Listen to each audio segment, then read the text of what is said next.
I don't always like videos, but when I do, I always prefer Road Dog Crypto. Trade wisely, my friends. Stand, crypto, it's a crime. Bitcoin wine, the sexiest thing. Yeah, come on, all me on, the coin so fine. Crypto, it's a crime, yeah. On the beat, gold don't shine, nah. That's so weak, you can't compare. Stack Bitcoin, me love the flare. Stack, flare. Crypto, it's a crime. Out of sleep, they miss the glow. Crypto, it's a crime. Oh yeah.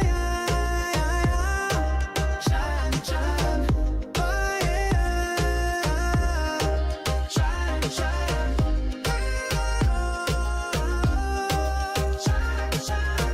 Crypto, it's a crime. They don't watch you down, you tend to find way, keep money. You're gonna know you come out, so be nothing all night, I'll dip on my radar, why? I'm pretty like a no, I'll rabbits cause I know, y'all know you ain't need scared, nah. Gold don't shine, nah. Odds so weak it can't compare. Stack Bitcoin, me love the flare. Stack, flare. Crypto, it's a crime. Out of sleep, they miss the glow. Crypto, it's a crime. Yeah. Shine.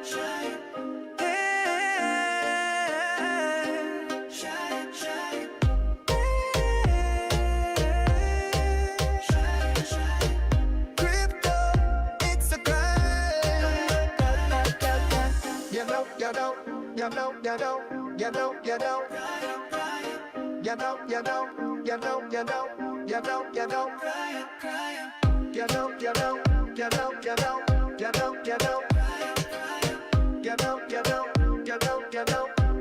You know. Out of sleep, they miss the glow. Crypto, it's a crime.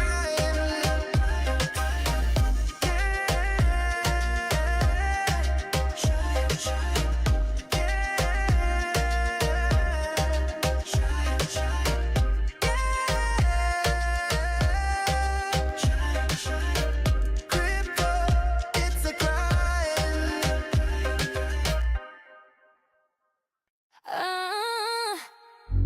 Is anybody gonna match my Degen?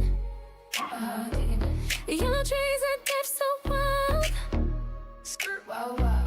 Huddle through the dips, don't scare her. Have no fear. Degen, it's nasty, watch me move. Nasty moon. Rock balls I left, I'm too clear. Degen, it's nasty, watch me move. Nasty moon. Paper hands, them crash and cry. Crash, bye. Degen, it's nasty, watch me move. Nasty moon.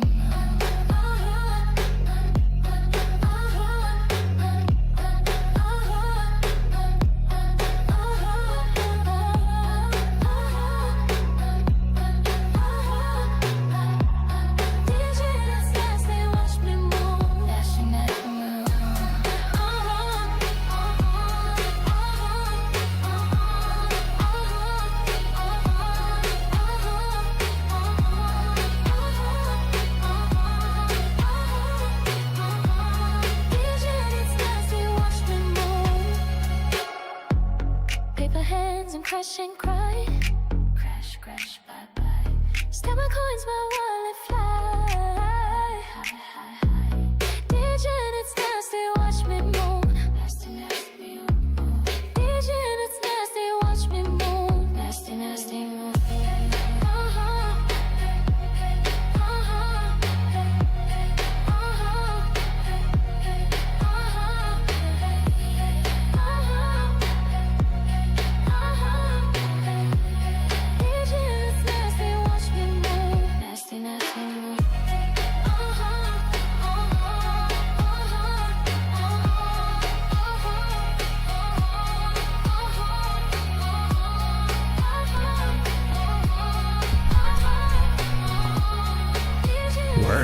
Sunday night handshake, ladies and gentlemen. Nice little kids out on the skating ring. Put your hands up in the air. Let's see them. Great. Get out of the corner. Johnny, Billy, Officer. Hardest to feel waking up together. 'Cause there's no Get out of the corner now. nasty, nasty. Had to turn the lights up.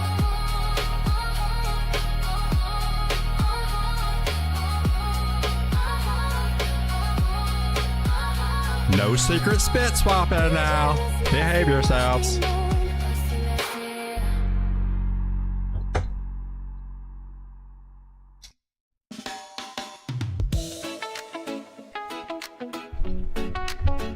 Ladies and gentlemen, prepare yourself. The turkey is about to enter the building. Oh, darling, let's dance with the crypto tide. Risk just a taste, keep our hearts aligned. Once we present, that's all we'll play. Saving our love for another day. Love, love. Stop lost whispers, hold me tight. Cap those losses in the moonlit night. Plan in my heart, I'm ready to sway. Dancing with risk, but we'll find our way. Sway with me, baby, under starry skies. Diversify our love, let passion rise. For those of you out there that have been hitting that like button, I just want to say thank you. Thank you very much. Welcome everyone to Late Night Crypto with Road Dogg here on Sunday night as we start our new week. June 15th today. Tomorrow will be Monday when the markets open. I believe they got some nice little news events coming this week to shake the market and everything. Bitcoin. Now this Bitcoin, this weekend, my theory or my theory was that they would try to run a little pump on us, but that's not happened. That has not happened. We just basically went sideways all weekend. The big scare is, we probably remember as we kind of just walked back through all this stuff back in Thursday, this thing dropping down, and then looking at that as a a lot of people are looking at that as a bear flag. I'm looking at the fib supports and some other things over here as support, but a lot of people would see that as a bear flag to come to the downside, and you had to pay attention to that. But it started invalidating on over through here, and we just kind of went sideways, and we're just in this little bottom range, and people feeling one way or the other about the market. When you got green candles, everybody's happy. When you got red candles, everybody's thinking it's all over with. And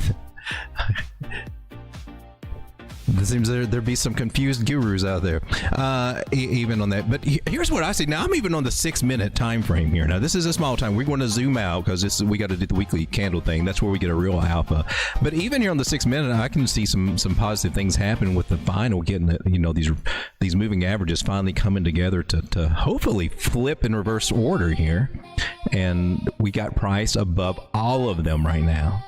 So even the smaller time frames are looking kind of like maybe they just I really expected them to start trying to play with us and pump us up a little bit over yesterday. It didn't happen. I mean, yeah, just a little range, and we may still be in this range. But it is starting to look like we might get a little stuff. So they might be pumping that. That makes me nervous, to be honest with you, because we don't trust whatever happens on Monday, right? I don't trust whatever happens on Monday. So if they come in tomorrow, if tomorrow's like a pump day and the Bitcoin's all excited again, I don't trust that to last. I would think that I would be taking my profits or making sure I got paid and take altcoin profits in something if that happens. Just to make sure you got something in case they want to, run a slam bam, thank you, ma'am, and play with us on Tuesday and Wednesday. We don't know what really is going on there. All right, so let's zoom out, if you don't mind, on Bitcoin, and we're at the weekly candles here because the weekly candle close is now, and I'm on my Christmas tree candles here. Let me get everything up here. I was getting my chart all set up, and this is our new candle. I guess that is our old candle. If we switch it over to the Christmas tree candles, that was an indecision doji, followed by a previous doji type over here. Looks like a cross. And we just flat as can be. But you know what we are that's bullish to me? We're above that 9 moving average, that little red line that little green line right there. We're still above it. We do fine. We're doing just fine. This red line that I've got right here, this horizontal red line, that is our 236 Fibonacci retracement. And we've been respecting it and staying there. Let me make sure that's the right one I'm looking at on this chart. Yep, that is you. And so, okay, green line needs to be a different color. That's going to throw me off. All right. But this can be a green line. Sorry, got a little distracted there. Just making sure I've got the right stuff. Don't want to tell anybody wrong. Don't want to leave myself wrong. We're above the 9 moving average. Let me give her that little dotted line. It just looks in the way over here. Doesn't mean anything over here. And as long as we're above the 9, I can't complain. I can't bitch at all. Everything to me looks strong. I mean, we're in so much better shape than we were when we were below the 9 all this time and couldn't get back above it and went on the slow burn to the downside. Now, if we were below the 9 now, I'd be a little concerned about that, but we're not. That gave us a slow burn to the downside when we lost it last time. But once we finally got above the 9, it happens on any time frame, but it's really noticeable in the weekly, right? Look at this. Woo, we had that big old God candle. I should have paid more. I thought I could have, should have went heavier, right? But we're still above it. Now, we might flirt with losing it, but it doesn't mean that that's happening today, tomorrow, or anything like that. We just started this brand new weekly candle.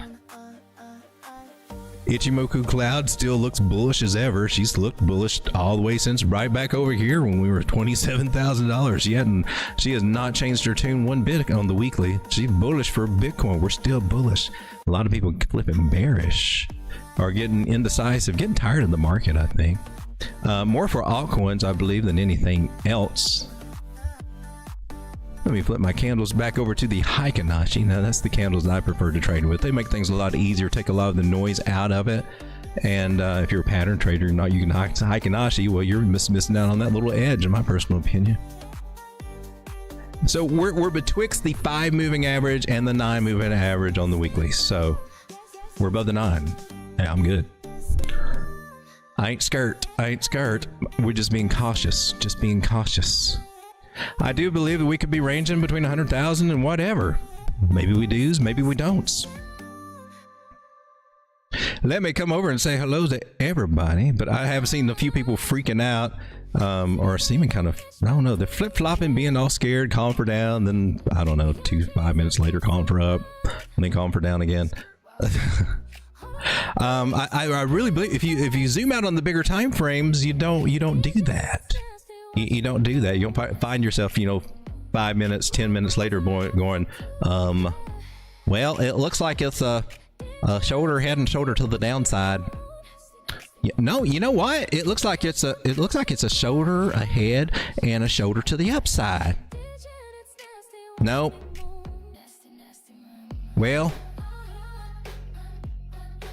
maybe it's not yet got a shoulder. Is it this? And we're going to do that.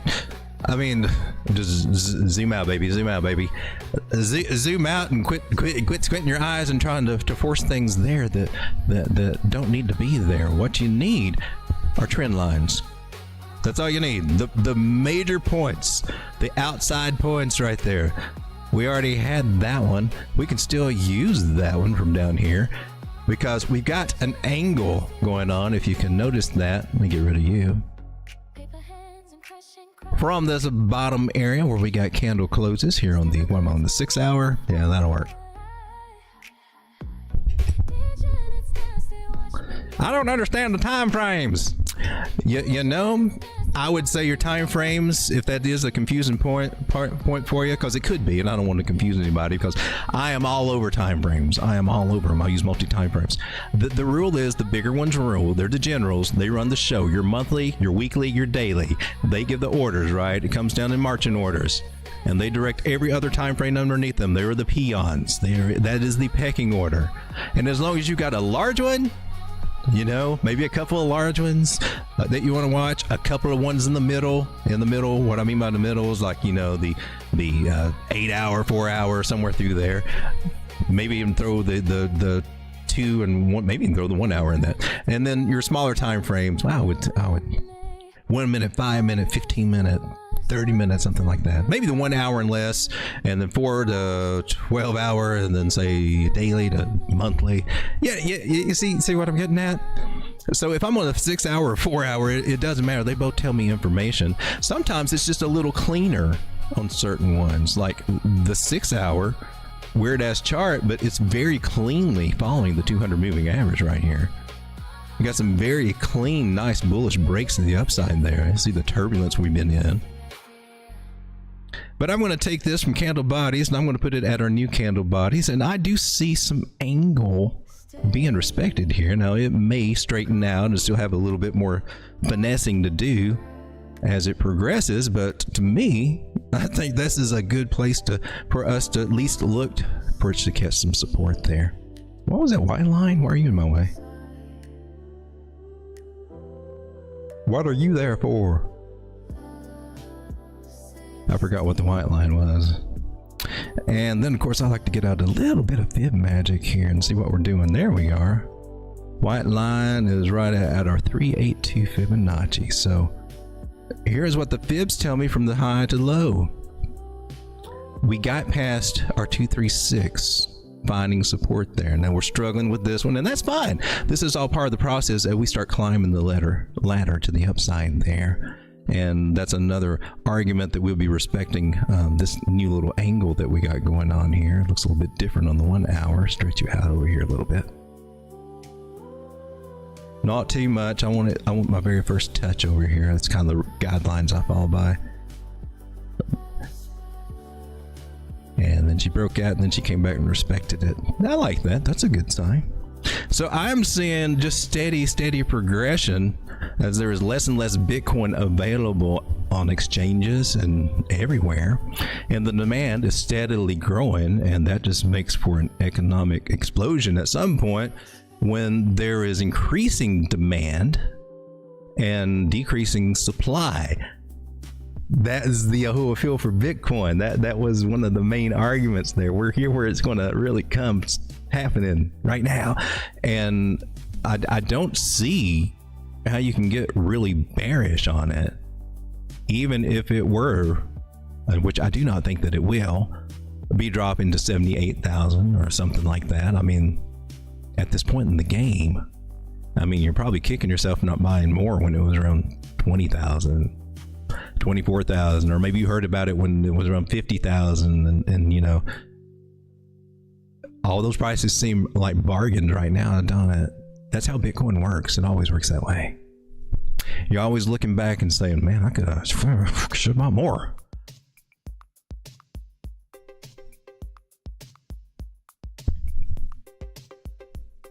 So ladies and gentlemen, let me say hello to everyone before we get too far into the charts here. 17 beautiful people hanging out with me tonight. And I see Duality C was the first one tonight. How's it going, Duality? We got Strega Heart. Yeah, all right. So there's Bullets on Parade, and we got Haven. Haven says Bitcoin is a big old fat tease. Why can't you just go right on up to 106? I thought she was almost going to do it. Oh, well, no, I'm just not quite there yet, huh? She is a tease. I've been waiting for 107.5 to hit. It's like, well, I've been waiting for like a week now. Come on. Or do we do it at all? I don't think we've done it. No, we haven't done it at all. Feels like a week. I don't know if it's been a week, but it's been a long time. Well, since the drop, I mentioned the weekend I thought we could hit 107. We haven't done it yet. And I hope we got enough. It looks like we got enough. It may be coming. They may be switching up the game a little bit. We'll see what they do tomorrow. We got Joe from Trade Intuition. How's it going, Joe? MG Motorsports there. Those of you who know, Joe is a fellow YouTuber over here. Also puts out some crypto music. He's got there's a Trade Intuition channel for all of his good crypto alpha and live streams. He may even, I don't know if he'll go live tonight. He went live last night after my show. I caught him after the show. I was late getting there though. Our show kind of ran over. Whew. I'll try not to do that tonight. I also got Trade Intuition Topic, and that's where you can find the music, and that's kind of cool. I was the first subscriber. I'm bragging about it. I'm braggadocious. That algorithm's going to love me now. I'm number one. I'm your number one fan. 25 subscribers. We can probably make that go up a little bit. I didn't put that. Okay, I got the bell notification. I didn't see that. And then also over here on Dog Crypto Topic. There should be some new releases. It's just now coming out. Well, one of them. There's another one that's coming. You probably heard them in the introduction. One is Crypto, It's a Crime. And then the other one is Degen, It Nasty. Or no, it's Degen Nasty Moon. I'm sorry, I didn't change the title. Degen Nasty Moon is coming up, and it may have already played here on this channel tonight. But those are being released over there and on Spotify and all the other stuff. Hey, I got 28 subscribers. Joe, you already caught up with me, my man. Look at that.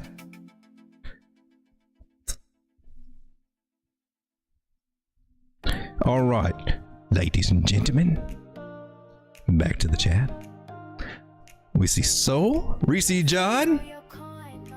Did Elvis just leave in the UFO? You gotta keep your eye on him. He'll go wherever there's a peanut butter and bacon sandwich.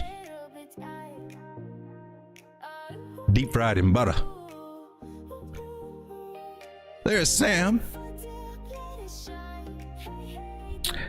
Bullish on Parade says, did you go down the Buckazoids rabbit hole? No, but I mean, I've seen it mentioned. I think I've seen it probably mentioned in the chat here. I haven't really found. I've just seen it. I don't know anything about it, but I'm curious.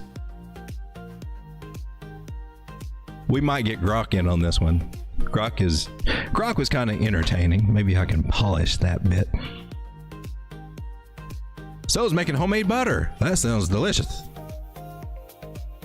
Joe says, I made cottage cheese once, but it was really milk that I didn't finish. Didn't try it, threw it away. The Dusty Hunt. Don't do that. The Dusty Hunt. Welcome to the show, my man. Or person. Happy Father's Day, all you dads, and thank you, and happy Father's Day to celebrate to all the fathers out there.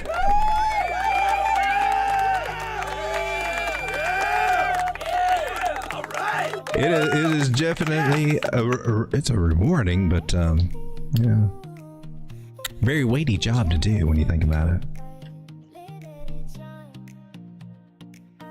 We try to do our best, right?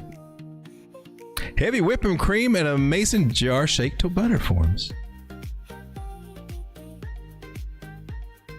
Diaz, what's up, my man? Justin X Crypto Zill, Zealous Swap is a gem. I can't agree with you. I kind of like it. We'll take another look at that one. That's the Caspa Dex that's coming out, so they're finally making some progress.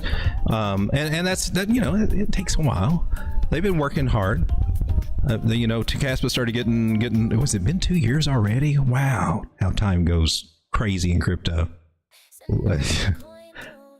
I don't remember things by the months or anything. I remember things by the price of tokens. Oh, you remember Caspa's 8 cents? Yeah, I had a doctor's appointment on that day. Yeah.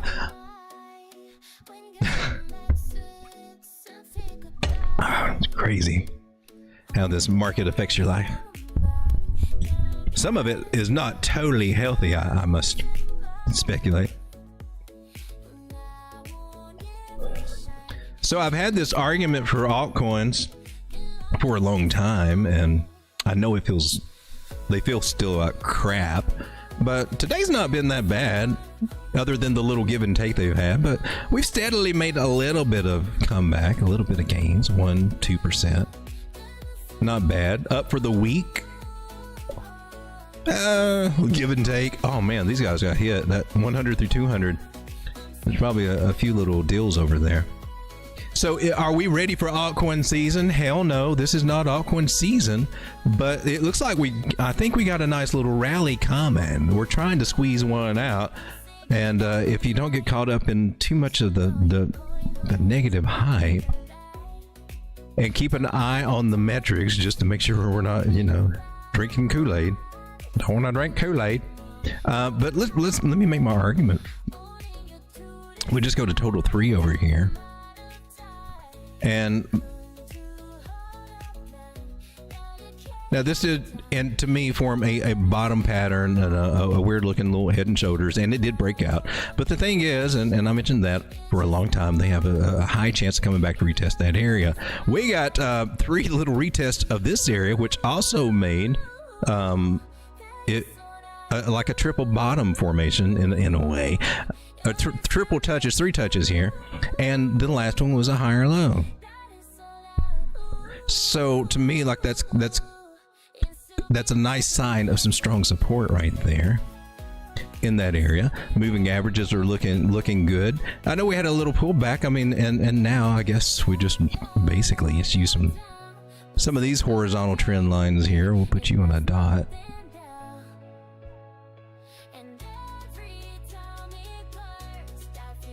And if I were to go by what it initially tells me, that's a nice little megaphone pattern that we could be in. And that tells us that we're kind of wide open to at least come back up here about 913 billion. Hopefully get back up here to this yellow line, 953. We should be bouncing off this area. And it's not been fun, not been easy, and it will probably continue to be shaky over this summer. Let's just be real about it. But what I'm looking for is a possibility for us to start coming up. And then we'll kind of have to gauge it when we get around here, about $860 billion, to see if she's going to do, try to come back or go lower or whatever she's trying to do. It could be a lot of things. In other words, what I am suggesting that is, as we start coming back up to this area, let's get paid and keep getting paid and keep getting paid until we figure out if we're making a higher high or a lower high. And either way, we're still looking for a lower high. And if we catch a lower high, well, then we start buying back more wherever that lower high might be. But right now it does look like she's trying to make some progress, and we just got to encourage her to go as far as she can so we can pump our bags as much as we can. The retail's not here yet for altcoins. We're pretty much buying and selling to and from each other and to the market makers at this point, and VCs and the smart money is trying to take it from us. And they've been pretty good about taking altcoin money from a lot of people, in my personal opinion. Thank you, Justin. I appreciate it. All right, let's take a look. I want to take a look at Zeal real quick. COINEX has it, which makes me happy. And I'll be gosh darn it, you just keep it going. It just keeps it going. So I think it was mentioned, was it over here? It did something. I was looking for it to come back here, and it didn't. It didn't. I took a nibble, and I was going to buy a bigger nibble here. Never did. Took another nibble. Want to buy another nibble over here. Never did. And she's steadily going up. The reason is this one's got a low market cap. This one, and the narrative is there for it.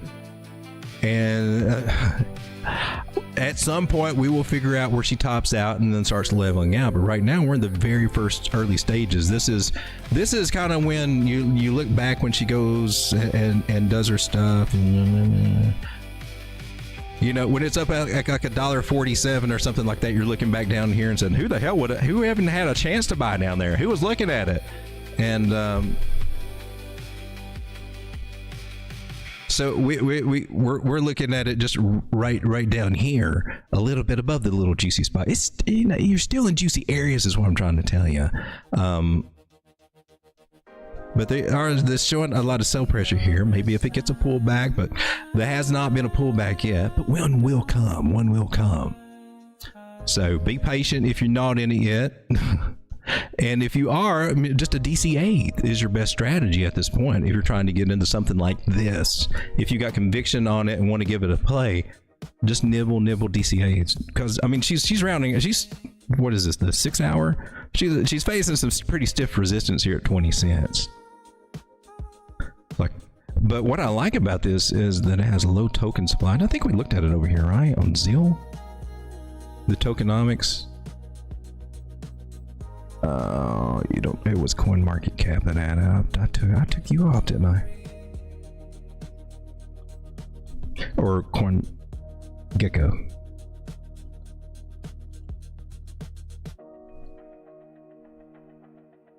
No, not the news.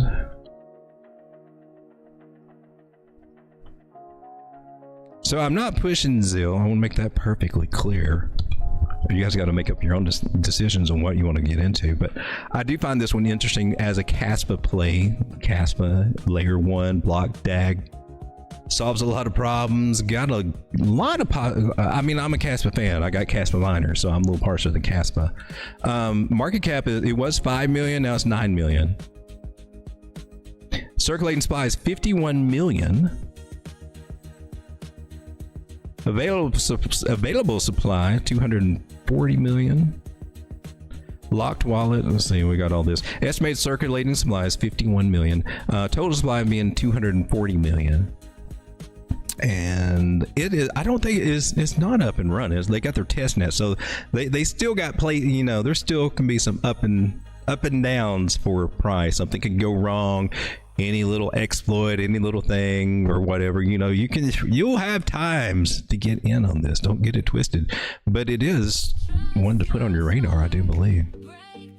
And then when they get stable coins over there, because that's in the works from what I understand, Caspa is going to be an interesting little ecosystem, I believe. They already got the memes.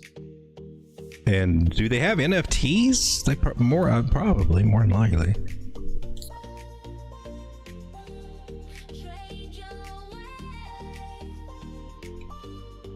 So, Bitcoin dominance rejected again at the Boxo rejection. Remember, but she's still got some really bullish tendencies. And this is what I'm saying with her altcoins, you got to be really, you know, take your profit when you get it. If she comes back down here and she graces us with another touch of this yellow line, I mean, you got to get paid. And it ain't the payday you're looking for or hoping for, but it's a payday a lot better than when we come back up here and you're like, oh crap, everything just dropped 10%. What happened? That's not fun. So maybe if we get lucky and this bearish pattern does break to the downside, but to me, Bitcoin dominance is, I've said the whole time, she's been looking bullish to me even through all of this. That was great. That was a gift. And I would love to get another little drop in Bitcoin dominance like that, for altcoins to do good. Maybe it can happen, but that still wasn't altcoin season. That was just a rally. We're just in rallies, man. Altcoin season, this thing drops and keeps dropping, and altcoins are just going, I can't catch them. Look, kept running. Another 10% today. Oh my gosh, it's 15 cents today. Another 5% today. Oh, we're down 2% today. Oh, we're up 15% again today. That's what altcoin feels like, and we ain't there. We ain't there.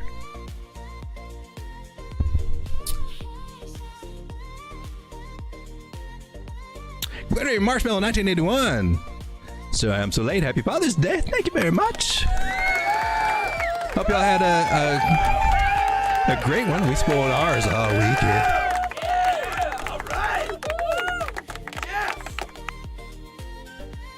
Ave Medina, what's up? All right, so here's what I'm going to do. If you do have any particular altcoins that you would like to take a look at, have questions about, or something like that, just want to see on the charts or have a second opinion, or I don't know, just something so we can take a look at it. I want to throw in my little marker here. right underneath. Oh man, that one doesn't work. That one should work.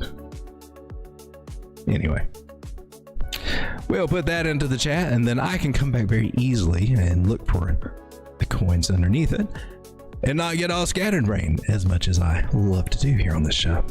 So submit your coin request for live analysis. Priority goes to members and super chats. And I'm going to, if you don't mind, I'm going to pull up my buddy Grok over here.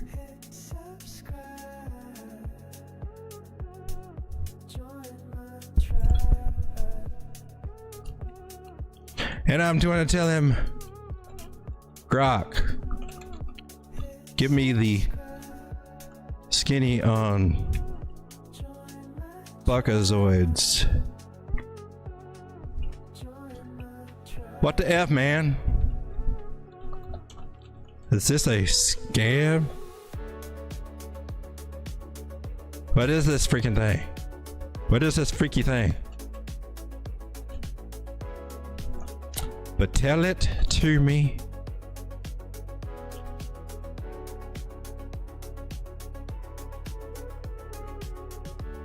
As an Aussie pirate.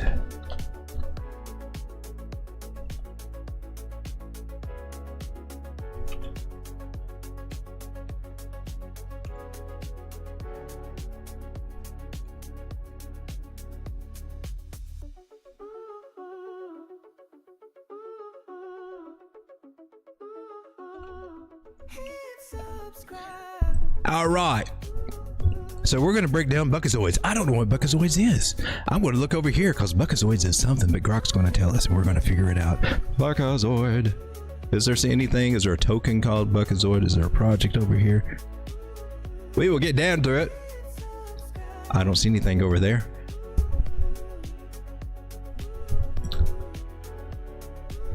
All right, so Grok is going to reveal to us this whole Buckazoid thing. Is there something we need to know about? Do we need to be involved with this? Do we need to avoid this like the plague? Grok, why you been so slow, baby? What's up? Do we need to come back to you? We'll come back to you, Grok.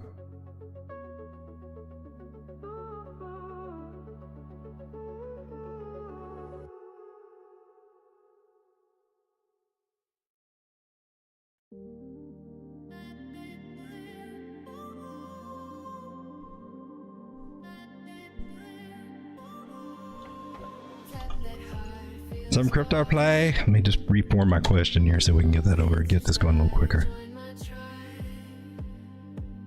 Come on, Grok, get your ass together, my man.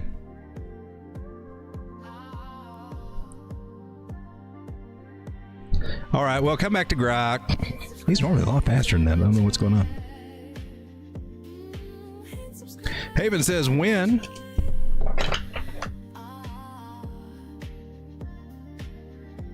MG Motorsport says, right, I will correct Grok's Aussie slang then.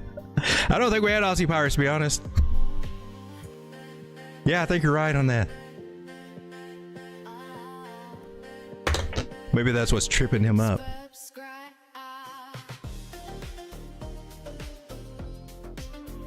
Oh, Jesus. Come on, Grok. Stop this stuff. Oh, you're not it. Let's try this one.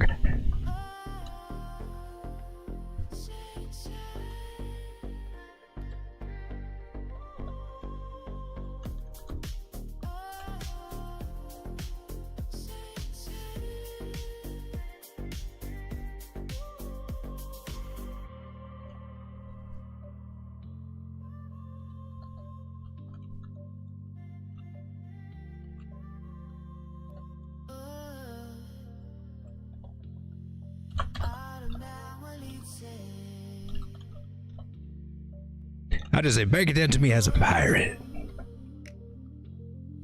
I just know my pirate voice starts sounding a little Aussie sometimes. I don't know why. Okay, Grok. I'm done with you, Grok. We'll check back in with you. Well, let's find something else. Let's go ahead and check out Win while we're waiting. 16 people hanging out. Let's keep a show moving. I'm on the, what, the 6-hour time frame here for Win?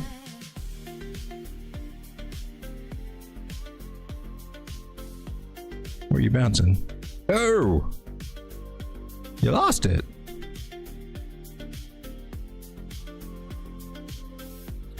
Well, you gotta be a little cautious here.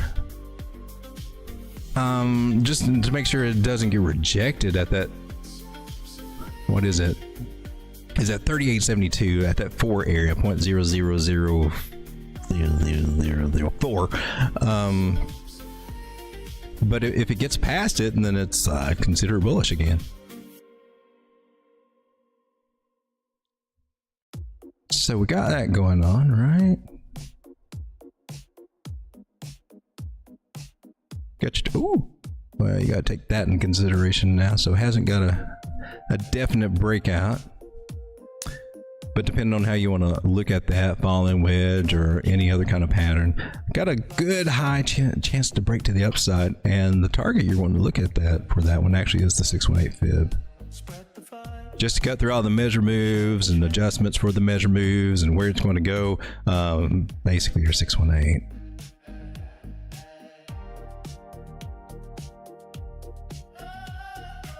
Or you can take your measure move and you can put it there and it'll take you right up to somewhere around that area.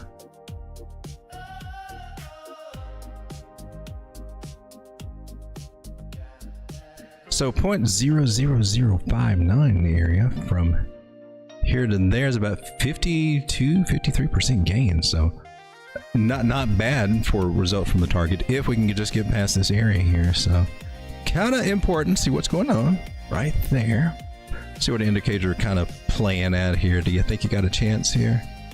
MACD thinks we got a chance to start cooking up there and the trend can start moving that way. Do you see a little hiccup? Where is this? Right here in this area. 45.78 right around here, retesting that area. But if it gets anyway, if it gets above there, that's still good. If it just gets above here, that's a good sign and holds it. So what I watch out for is the possibility of it rolling down and maybe coming down here. And just depending on what crypto does tomorrow or Bitcoin does tomorrow and stuff, I mean, that could be where we kind of see this happen or not. But she looks like she's really trying to. You got divergence? There's some slight bullish divergence trying to form here. That might be enough that we need on this time frame to give us a break up there above the 9.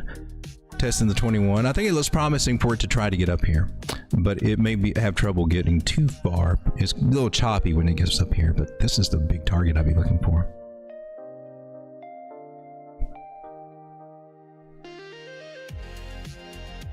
Grok, you've disappointed me, man. What the hell? Okay, I guess we're not doing Grok tonight. I can't tell you about Buckazoids. I know nothing about Buckazoids. Alvin Mina says, Auntie, only 1 billion coins? Tiny market cap. Let's see, we would probably find that.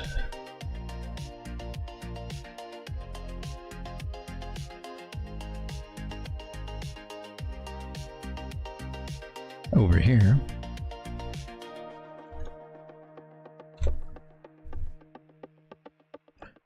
So was it antivirus? That's it?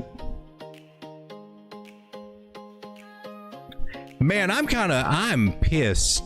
No, I'm not. I figured it out. I'm sorry. I had bought one coin on Solana, a little AI play. I've talked about it. I think Nyla is what it called. And then I saw some other Nyla coins in my wallet, and I just remembered. I actually researched, and it wasn't what I thought. But I thought maybe I had bought 2 separate contracts, because I couldn't do anything with these other ones. But it turned out when I backtest the date that they were after I'd already bought my tokens. They were just received there. So I don't know what that's all about, but there's some duplicate tokens that are on a different contract.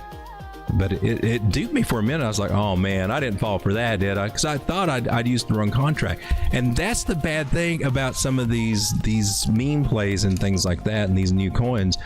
There are so many copycats and fake duplicates and things like that. People just trying to make a quick buck. You got to be careful. Make sure you get that contract address. You can't just go by the name of the coin. You can't do that, especially not on dexes or anything like that. Somebody puts a pump.fund coin out there and you buy it instead of what you think you're getting or something. But I thought that happened to me today, but it wasn't. So I'm glad. All right, so here we are. What is this? Actually, yeah, what are you? This is it's at almost 4 cents. Market cap is 3.9 million. That's very Jenny. So if it gets up to 30 million, there's your 10x, and that's not hard to do for some things. And let's go see what this is. I understand. Continue to antivirus. Antivirus, the second coming of John McAfee. What? John McAfee is back. Antivirus, a cryptocurrency project led by Janice McAfee, a team of people that were close to John. We aim to promote the ideas of personal freedom, privacy, and cryptocurrency while furthering the legacy of the man, the myth, the legend. Antivirus NFT. Yeah, okay.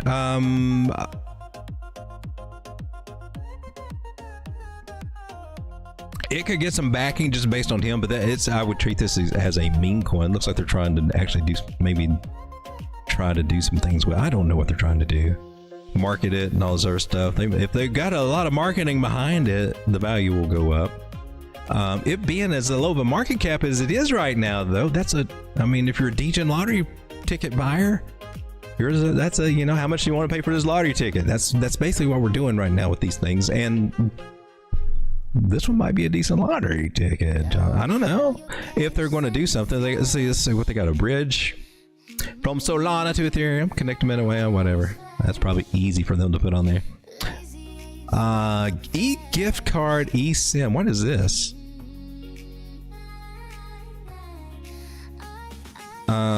Digital prepaid.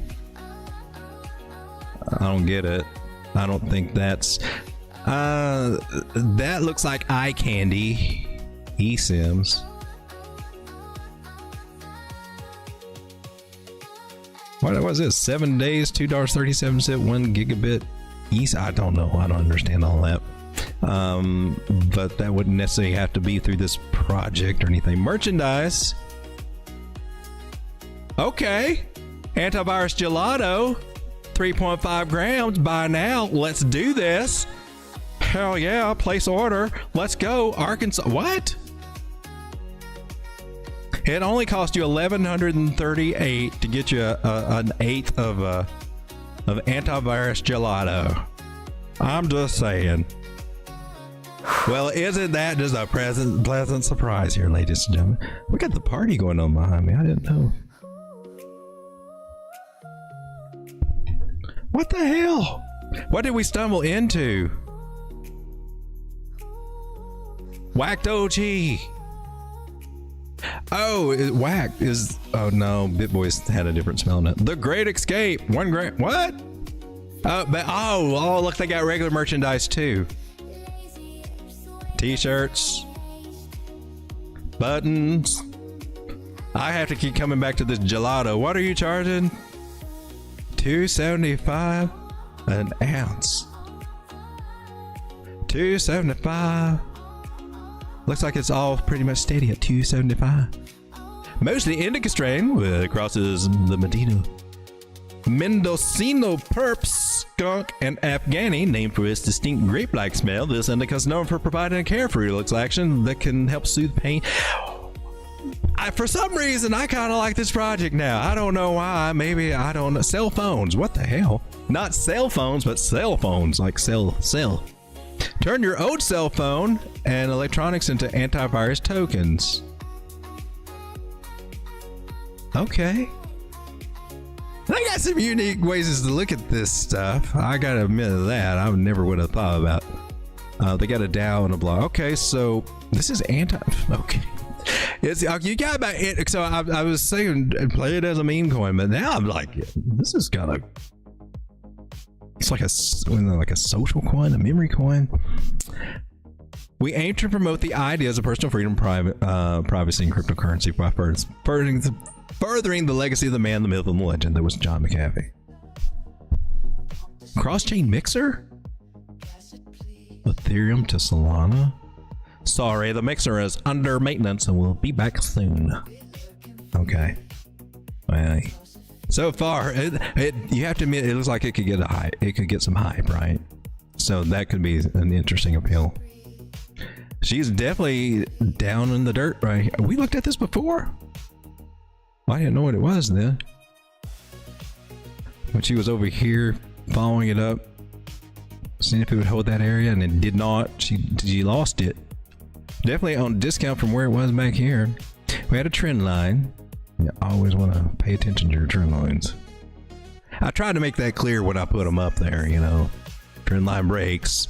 You got to make a decision point. But for where we're looking for it to possibly hold support or something, did not. So own it. It's not my fault it didn't. It had a chance and it did not.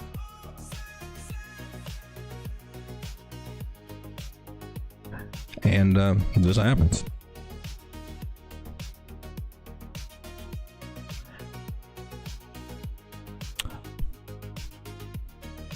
And all I can say for the reason why it would do it is just because it just went too fast. All right, so, and you came back down here.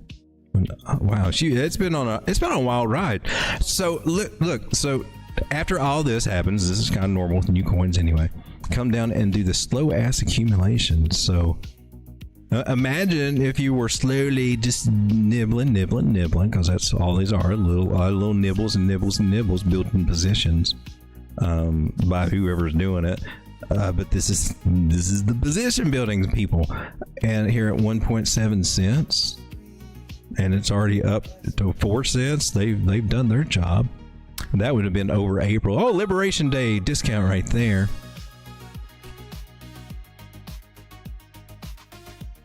So this is on Solana, huh?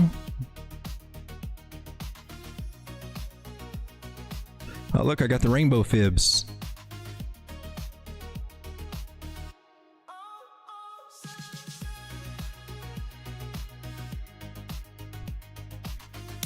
Well, that's interesting. I didn't get a total bounce off of that. Didn't touch her 786. So I can interpret that as a bullish sign. Lazy thumbs, drop some crumbs on. This was the initial trend line they were at.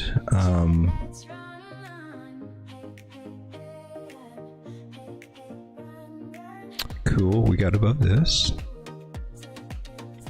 All right, so it looks to me like we may have a little trouble, and then unless she miraculously breaks above this trend line, that'd be bullish AF. But she can also just kind of start her own little new trajectory and slowly build up to higher highs in a new, beneath this new ray or whatever, right? She can start, and she can do just fine doing that, and gets past it at some point. So it doesn't have to break above it, but it could mean that, you know, this thing's going to be resistance for quite a while. So it does look to me like the 5 cent area is on the table. That's where I would be looking for, that 618 area right there.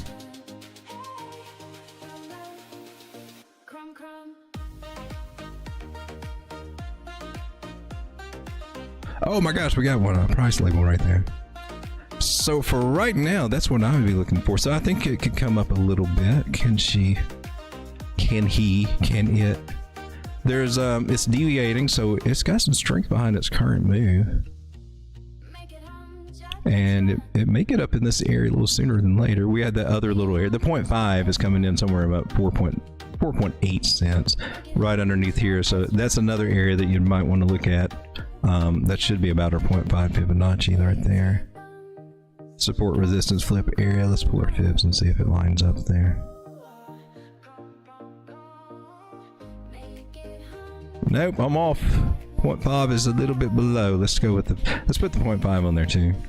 That support resistance flip was a good area too if you wanted another target just a wee bit higher. But the fibs are awesome in my personal opinion.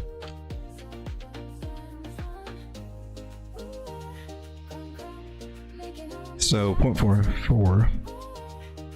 Doesn't sound like much now, but that's 12%, 17%. Up here is 28% gains. But this is a $3.9 million market cap. To me, I don't know. I mean, Grok, are you working? Let's go back to Grok.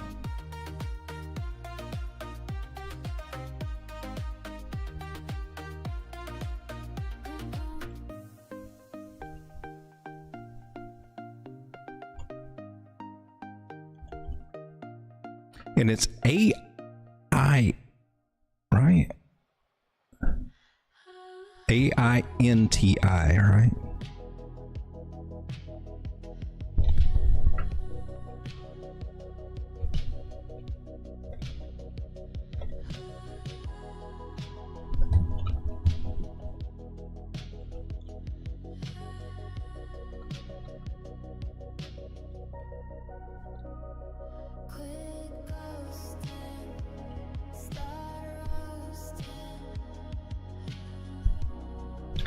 All right, we're trying to get Grok's opinion over here. I don't understand. Grok has been working for me.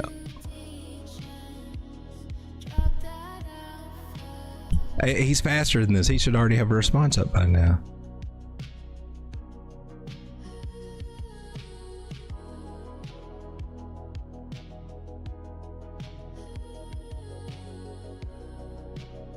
Well, that's confusing. That's not fun. You're taking all the fun out of the show tonight, Grok. What's the hell? Why are you not working for me?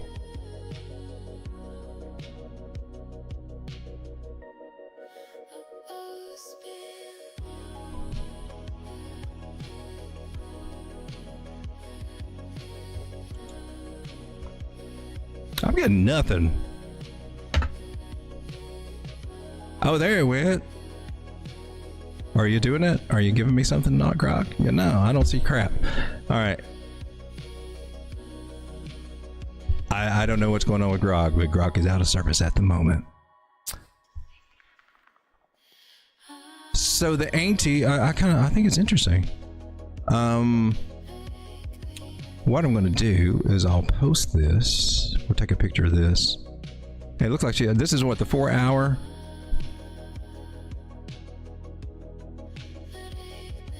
Post this over into the group, and I need the contract address too, so let me grab that.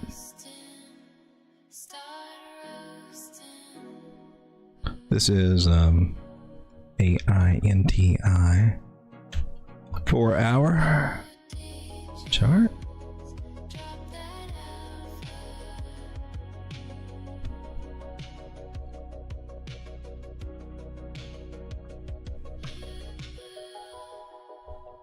McAfee, put that on there.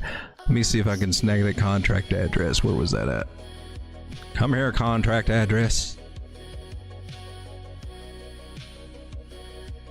Right, here we go. Paste that over here. All right. So we got that documented over there, but I do see that being there's some resistance there. May make it a bummer. Grok, are you with us now? What the heck? Okay, I'm done with you, Grok. You're out.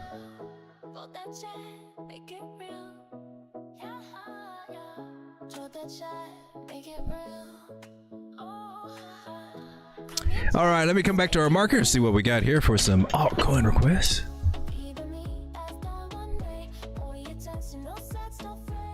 MG Motor Source says we have modern day pirates though. We call them politicians. Oh, that was that's so true.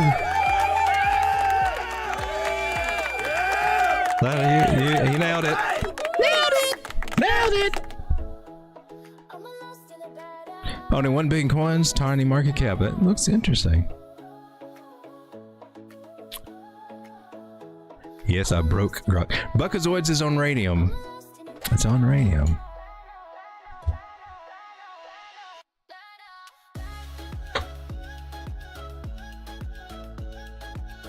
He was not so and so, that guy, John McAfee. He was a wild one, wasn't he?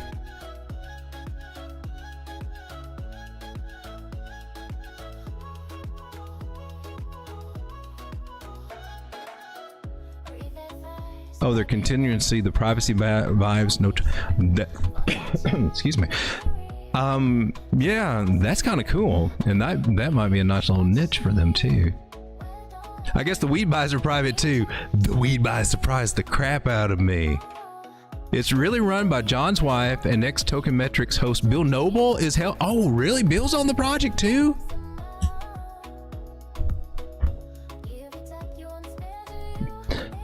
The one time that I didn't bring my phone with me to the desk. All right. Okay. I'm probably going to degen into a little bit of that. I was putting some stuff into the Nyla thing, but yeah, and I still am. But this one's starting to look just as appealing as that little play, and maybe a little bit more so. I might divide up my funds there betwixt the two.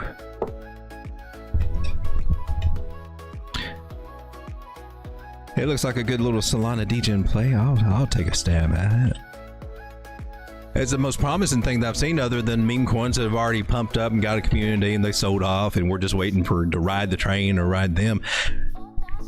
Versus the chance on getting on something that's a little newer that can have some more hype. And if it's actually got the people behind it, then, you know, it's a lot better than that little random new meme coin that just came out that was really a pump.fun thing, just happened to go a little viral, and rogue pull, less chances of a rogue pull, or a little bit more chances of them trying to make it into something. I can follow it, but at a $3.19 million market cap, I mean, there's a lot of growth potential there for that. That's small. It's extremely tiny small, and it can grow very quickly. That's the thing, especially if they only got it's 1 billion, right?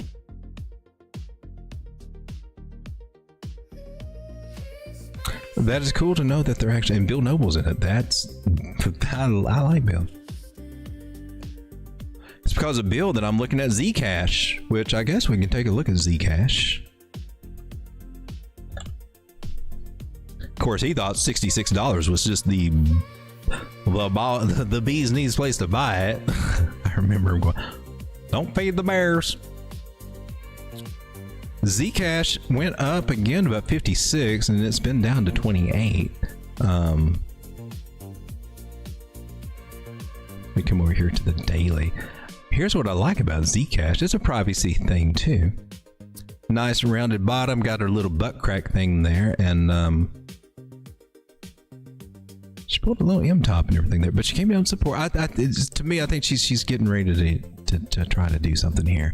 And $82 is pretty much the zone. The first zone I'm looking at is to try to clear, and then start looking at this $126 area. And it sounds crazy right now when it's only at 40, but remember, I mean, this one got up to 350 and kind of had a median somewhere just below $200.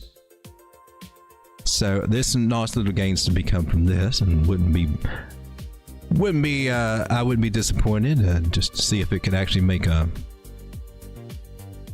least, if not a higher high, at least somewhere in that same neighborhood around $300.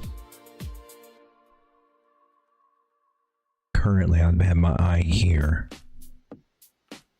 My first serious target to look at, whether I wanted to, kind of get out of this project altogether, would be about 242. I'd want to take some profit there and see if we could edge up a little bit more, and possibly even go to one of our high targets would be about over here somewhere around 426 or maybe 486 if we got lucky enough. Technically, we could probably go higher than that. Let's see if I can dial you in a little bit. 418.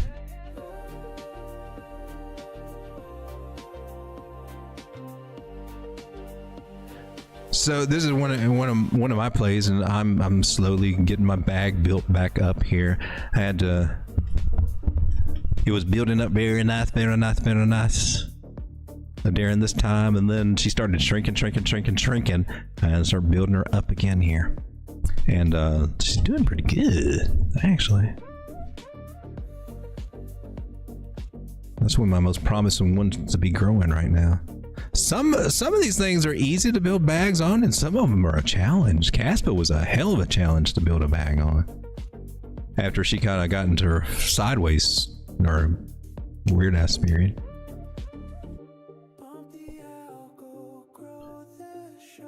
You're seeing 2 anti-coins, 1 million. The one that I charted, I put that contract address over there. You probably saw it, and I'm probably just late to the chat, but yeah, the contract address right there. And let's take that and go to Token Sniffer just because.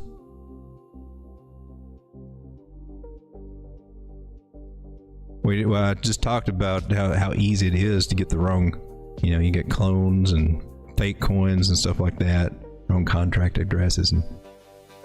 But this one came from, actually,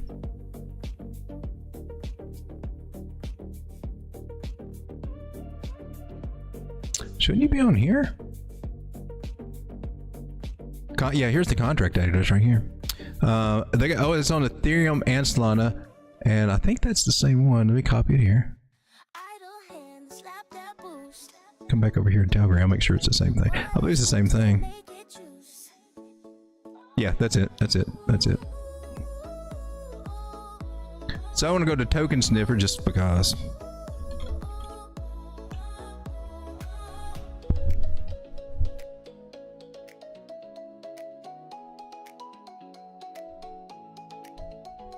Verify you're human.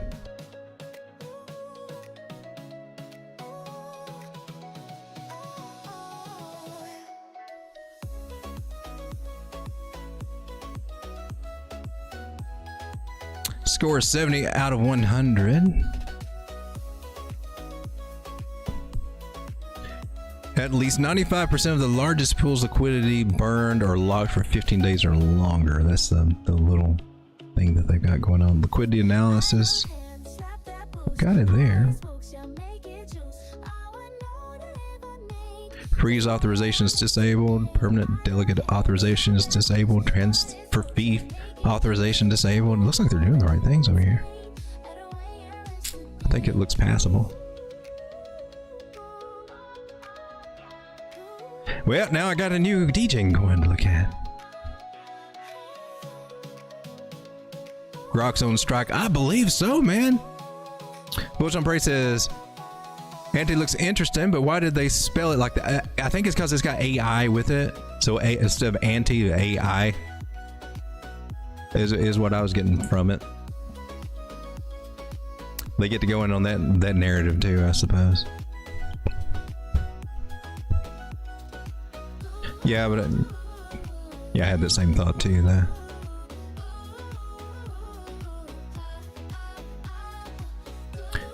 Always says John AI Anti has YouTube podcast. Really?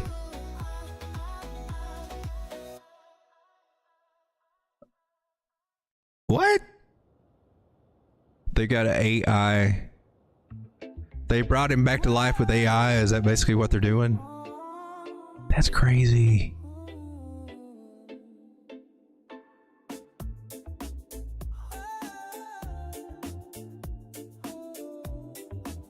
Our world is about to get totally freaking bizarre. Our world's about to get crazy. Just totally illusionary. We're going to be so confused about what's real. As though we're not already confused enough with what we can make up in our heads. Now we got everything made up on screen. That's like, I just saw it. It's right there. Every form that you've had, that you've been so familiar with to get your information and trust it, can now just be totally duplicated and faked so easy. There's not going to be a way to know if things are shit's real. Well, I guess that's where we need to those decentralized crypto IDs. Is there a way to fake that too? Phil's always super bullish, but when he's not, he will tell you to get off the chopper. Or yeah, he is like that.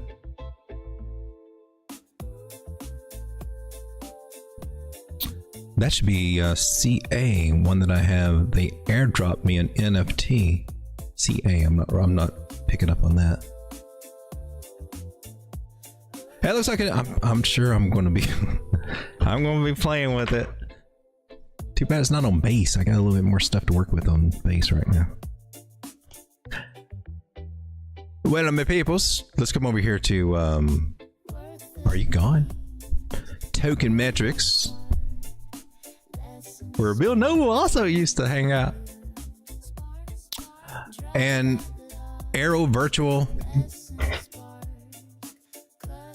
Arrow had a nice little pump there. And Virtual looks very suspect. But they're the most trending one. It says Fartcoin recently turned bullish, so did Arrow and Masonry.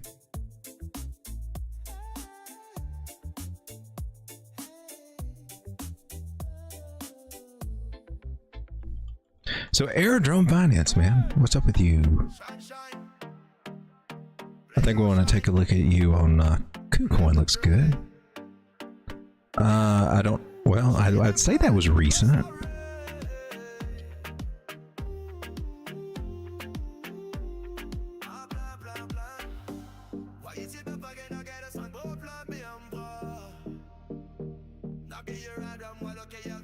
I think those are just like I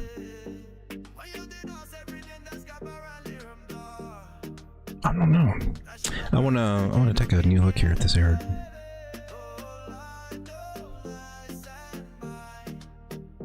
I know what you are, but oh, okay.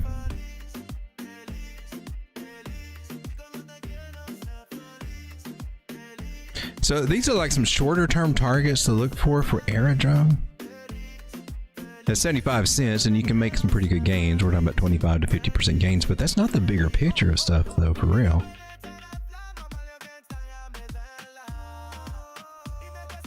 And this is the daily chart, and where we're at right now, we're testing our 236 Fibonacci. See if we can get past it. Remember, that's our test line. Anything below that is, in my system, is considered your buy area, and the closest you can buy down here, the better. And then your next major area to contend with is going to be basically $1.07. That would be the easiest way, unless you want a bunch of small little tiny targets to confuse you. But zooming out and just going with your basic fib is, you can't beat it, baby. You just can't beat it. We can do some little stuff on the insides with the little local moves and get some little more precise little in between targets. But those are the main ones to go with, that have strong probability to get hit. Those are the areas it needs to go to. This is this little choppy area, support resistance area right there. 106, 107 area, and 130. So she's got a little bit more work to do. That's a little bit bearish cross. Not horrible. It doesn't mean that we can't get back up in there. Want to see this hold, and it looks to me like this is just establishing a channel idea, and we'll try to see how that develops. Whether that was just a little breakout there, maybe it was here. That's a little bit more likely. If it is, we're kind of close to the top of it, but we know we can get a little bit above it, so we'll just keep this idea there. Put it as a dotted line, so I know that it's not, that's not the gospel line. But I'm looking for, you didn't even do that to the bodies. When I get my angles, whatever time frame I'm on, especially a bigger time frame, I like to go from the bodies. And I find that is the most accurate. For me, anyway. My little tips and tricks do not have to be yours, but they could be something if you're looking for tips and tricks for something to try and see. Try it, test the spirits to see if they are true. You have to do that. You have to do that. You can't take anybody's word for anything here on YouTube. You got the gurus out there telling you that they're making money, like, or making gains, massive gains, but when they actually accidentally flip up their position history, it's a little bit of a different story. I've got an example of that if you guys are interested in seeing that. I would need to see a little bit of activity out of this chart. Are you interested in seeing a guru slip up? where they weren't being quite transparent, because I got one to show you. I got to see some 333s. Lots of 333s in this chat. Let's fire up this chat and we'll get out the guru expose. I don't know. That's something to do while we're sitting here trying to figure out what the hell's wrong with you, Grok. For real, man. Come on. I was just using you earlier. I needed an album cover and you gave me one. Yeah, he does that. Are you sick, man? Nah, I'm good. Okay. Well, then get off your lady ass and tell me your lazy glitchy ass. I'm sorry. Sometimes I have fun with lunch. Tell me about Buckazoids.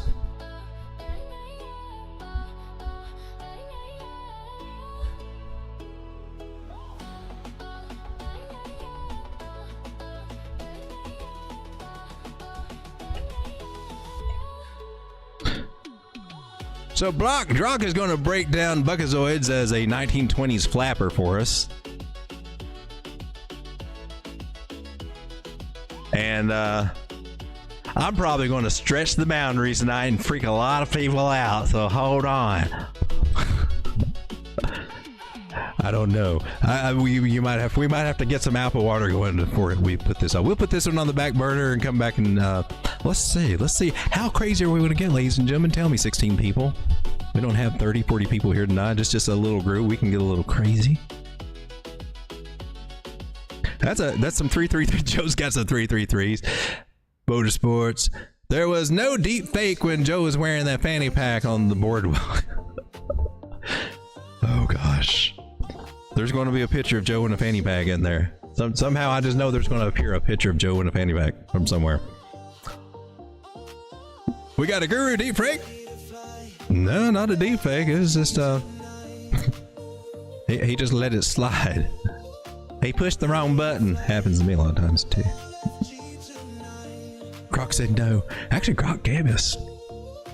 We got our little thing for Buckazoids already over there. I need to see some Buckazoid excitement over here. So I'm not getting a whole lot of 333s in this chat about the expose. ChatGPT best $20 spend a month, including Sora and O3 is so good. Man, I know I watch this YouTube channel that they're coming out every day talking about all these little AI projects, and they even show how they're put together and the logic or whatever that part goes over. But when it shows what they can do and the new stuff that's coming out, it's just always amazing. It just keeps getting better and better.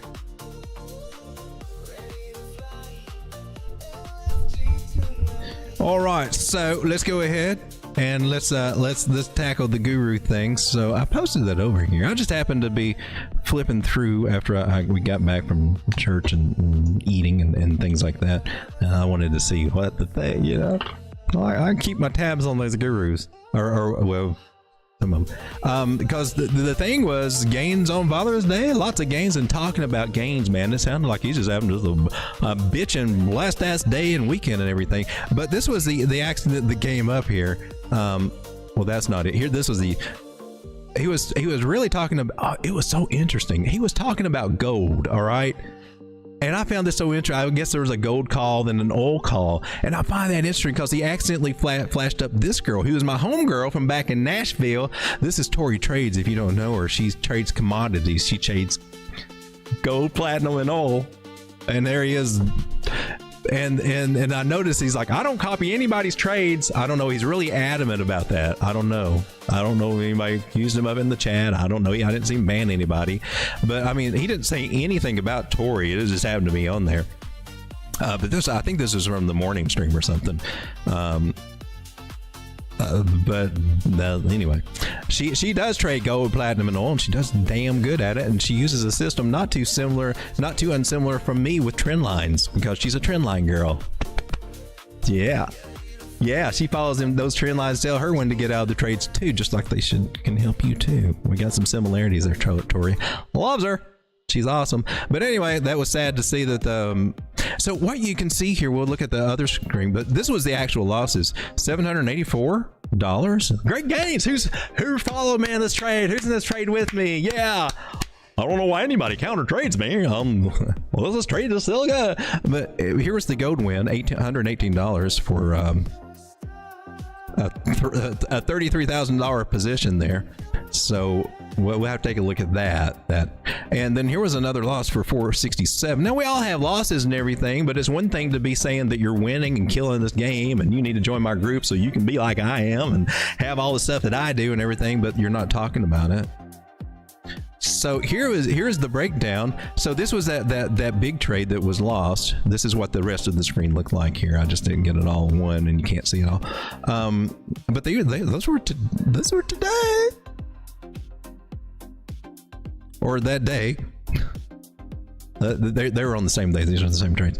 But look at this is what I find interesting when you look at their actual trades. Okay, so this was an Ethereum trade. Average entry price was $27.31. Average close price is $27.04. Okay, so there was a loss. It didn't go the way they don't let their stop losses. A lot of times they just bail out. They will tell you to put a stop loss. Who's in this trade? You want to tell me it's trade? Yep, stop loss here.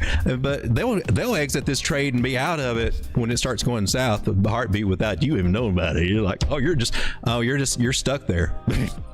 No warning. Just hey, you're stuck there. I mean, if you're with that mentality, I don't think anybody should ever be following just somebody's trades like that or expect their audience to follow. I don't expect any of you guys to follow any trade or any setup I got. I'm just throwing ideas, and if you think you agree with it and your TA kind of agrees, you can make your own decisions. That's how I view this. I would never say, who's in this trade with me? Yeah. That's a vanity thing. But anyway, here's another trade. This is a Bitcoin trade. Average entry price 104,328. Average close price 104,386. Man, that was a Bitcoin just went up like $50 and we're getting out. So if you can see, if you look at this, if you've been in this stuff for a while, you can see what's going on here. If you've been a trader for a while, you see what's going on. You're holding your losses really deep, and you're getting out of your winners too early. You're selling too early. This is coming from emotion. This comes from fear and greed. Is what it is. Here's one. This one this was a loss. 105 got in at 105.7. Flag to the upside. 104.349 is where you got stopped out or decided to end the trade. That one was like the $400 loss, I believe. Here was an entry for at 34.63. Got out at 34.76 for Ethereum. $13. That means you got in, it bumped up, and then had a red candle, and I'm out. I just took my money and run. Took my $100 or took my $3, whatever it was. That was the gold. That was the gold. That wasn't Ethereum. That was the gold. So that was the gold thing. Gold went up $13. I'm taking my $100, which probably not, I don't know. I'm not gonna bitch about it, but you know. And then that final trade 105.488 got out at 104.930, and then that's where that loss happened. But that wasn't what you heard. You didn't hear any about that. All you heard is how much money that they're made and how great that gold call was. We did so good on that gold call. I got another gold call. Look at that. And that's the expose. If you pay attention, you can catch these things. And that's not the first thing. There's several others that were on here even earlier, such as some of these calls. So I'm like, dude, this thing, I'm gonna watch this one because that one ain't gonna work out. Popcorn right here. He never mentioned this one. Now actually, I find this interesting. This was the Tech 100 play that he had, and he never mentioned it. He had never mentioned winning it, and it actually came up, and it actually did hit his target. And I posted on there, so it looks like he might have won it. He got out early somewhere. He did not let that sucker play out, and he never mentioned the win on there. He didn't. I don't think he took a win on it. So he has a tendency to jump out really, when things first get into profit. But this is the person that's, I don't know. Well, I don't know. We could look at it this way: the people we're trading against, if if that's what they're really following, then oh man, we should be able to clean up. I'm just saying, like, clean up. But you can't believe everything, okay? Trust don't verify. You get people with the hype. The people that bark the most and brag the most and talk the most are usually not the ones that have substance behind it. And I'm not trying to be mean, but that's something that you got to pay attention to in this market, or else you're going to see so many people pop up that are telling you they know exactly where price is going to go. It's not just this one person, it's just a bunch of them, whether they're TA people or just crypto people. Well, this one's going 100x, this one's going 100, this too. And there will be that, and they will just suck people in, especially the new people, because we're so gullible when we're new. We look at these people on YouTube flashing all this. Oh, it looks like they made it. Yeah, selling all those courses or groups and stuff like that, stacking it up. But not from the actual getting their hands dirty in the market and taking the hits and stuff on that. They're just going to push all these 50x, 100x because it gets clicks, views, whatever, grows their channel, makes them look good. Bull market, things are looking good, but it doesn't matter if they, they don't give a crap, okay? And then when there's the whole scams out there where projects get in with some of these influencers and get them to pump. That was the big thing last cycle too. That stuff goes on. My mentor used to say that projects used to reach out to him all the time. I've never had one to reach out to me to do anything like that, and if they did, I would never do it, because that's just that is never, it's dishonest, for one. It goes against my ethics, but two, that has bitten everybody in the ass that even tried it.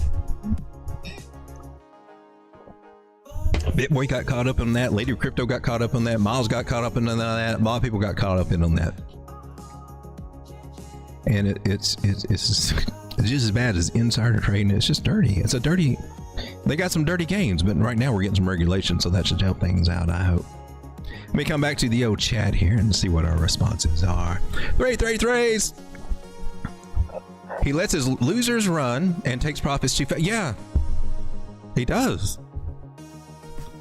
And I mean,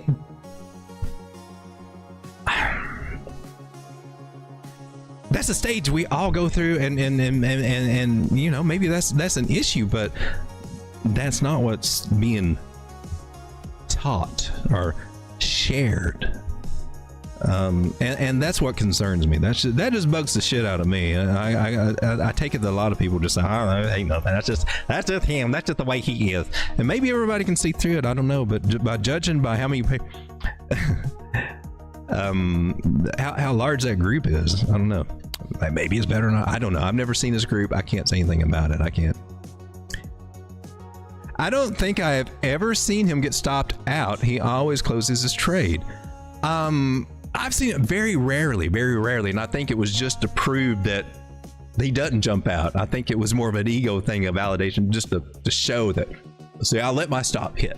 That's how I perceived it when I did see it. But yeah, I think you're right. Most of the time I see him, it's like, I'm just cutting it. And I'm like, well, okay. Here is my point on that. If you got a trade setup, that's why we do trade setups. That's why we get out the little tool to try to find a good trade setup, okay? And there should be invalidations and stuff like that. So if my trade, if I've got one up here and if my thesis is going to be invalidated, over here, if I know, and I like to do that, I want to find out. So if my thesis, I would say, price come down below my 50 moving average, I'm pretty much invalidated if I'm thinking about this going to be breaking out. Why do I want to put my stop loss all the way freaking down here or down here? I mean, you can, but that tells me that, well, I'm buying too far away from the safe area. Maybe I don't have a good entry. And if I can't get a decent stop loss or an invalidation, I wouldn't play this. This is definitely not a play, because to me, I'm buying at resistance. This is where you see people finding that's a flag to the up. Now maybe the flag will take off, but you are at resistance. It's less likely, or you got a good chance that it's still being a lower high here, and that maybe it gets rejection at this rejection point. Maybe it does go up a little bit, but I wouldn't be expecting some major crazy ass measure move to take me too crazy, especially all at once. I don't know. Maybe what I'm trying to say is that maybe it wasn't the greatest setup. Maybe you didn't have your risk planned out and everything just right, and you'll get. I don't know. Let's say if we do play the thing as a flag. Now I know I got high targets too. Mine's a longer term play. I'm not looking to try to scalp something on a 1 minute. I'm on the 6 hour here by the way too. I'm trying to get a good example, and I'm not really doing it because all this stuff happens like on small time frames. Yeah, like this might be a good example. So this particular person, I'm not poking fun, but you can, I mean, if you watch, you know instantly what his thing's going to be. You don't have to guess at what his TA, what he's going to tell you. You don't have to send in a coin request because you can know what he's going to do. Everything's going to be a flag to the upside, or if it's not a defined flag, we're going to start trying to force little patterns that look, a shoulder, head, and and force them, look, shoulder, head, and shoulder in ways that they don't work. When you should be really looking for, is that a higher high, higher low, higher high, higher low, higher high? Oh, I mean, could we be in an ABC correction? Yeah, we can be. But no, it's a flag to the upside. Okay. And maybe it will. Maybe it won't be an ABC correction, or maybe it won't come back down and touch the bottom of this trend line one more time. Maybe it will go all the way up there. But if you get a trade set up for this kind of situation here, we're going to go right up here. Let's draw our little horizontal yellow line there. Put our stop loss right down here. And so this is a pretty decent trade setup, right? If it plays out, 4-to-1 risk reward ratio. Okay, cool. That's okay. You're playable. I'm not crazy about it, but it's viable. And so I'm in. Who's in his trade with me? Why are you in? Where's your trigger? Was there a trigger? Did it break out? Did it get above a certain? What triggered you to jump in? I'm just in. It's a flag to the upside. Who's in this with me? What the hell? Where is your freaking trigger? You got to have a trigger to tell you to get in. Mine is personally the 9 moving average. So I'm here on the 1 minute and I am below the 9 moving average. There's no freaking way I'm entering this trade. I would have to see a breakout and it get above the 9 moving average. That would be my rule. I think their rule is something like it's got to touch the 21 moving average. Or bounce off, I don't know, but they're already in. I don't know. But there's no triggers. It's just you. Okay, but and that's fine. And this may work out. Okay, but let's say that if it doesn't, it starts coming down here. They are likely to just cut this whole trick. Oh crap! Spilling everything. They're likely to cut the trade early, and it may just come down and not stop them out and just go their own way, and that happens a lot. So the thing is the idea is to set up the trade, plan the trade, trade the plan, and even they talk about it. But when I'm telling you, you can talk a big game and even know the rules and everything, but when it comes down, when it lay it on the line, it's the execution that really separates the cream from the crop. And I struggle with execution, and I'll admit it. I don't struggle like that though. So this example, what just happened right here? This particular guru would be, I'm out. And maybe this will still pan out though. But they would be out and not give it a chance. I mean, that would be a decent trade zone. Just, let it play out, let it get stopped out. And then you're controlling your stop off. You only risk your 1%, whatever, you're not going to have that $700 loss. Like that, right? Or if you got that control. But if you got a variable, I'm going to risk $500 this time, I'm going to risk $200 next time, I'm going to risk $700 this time, I'm going to risk a whole $1,000 this time. You're not got that consistency to really to grow an account. You're just jumping everywhere. There's nothing consistent. And I really do believe that one key to growing an account is being consistent on that stop loss. That means every loss that you get is the same amount. It's always the same amount. If you got a $1,000 account, you're risking 1%, 2%, let's say 1%, $10 stop loss, I'm out. The stop loss will do it for me. I don't have to jump out early. You can, but that's a bad habit. That shows that you didn't have conviction for it anyway. If you didn't have conviction for it, you shouldn't have took it. That's the thing. If you don't have the conviction that it's a high probability trade, you shouldn't take it. Now this one's a 4-to-1.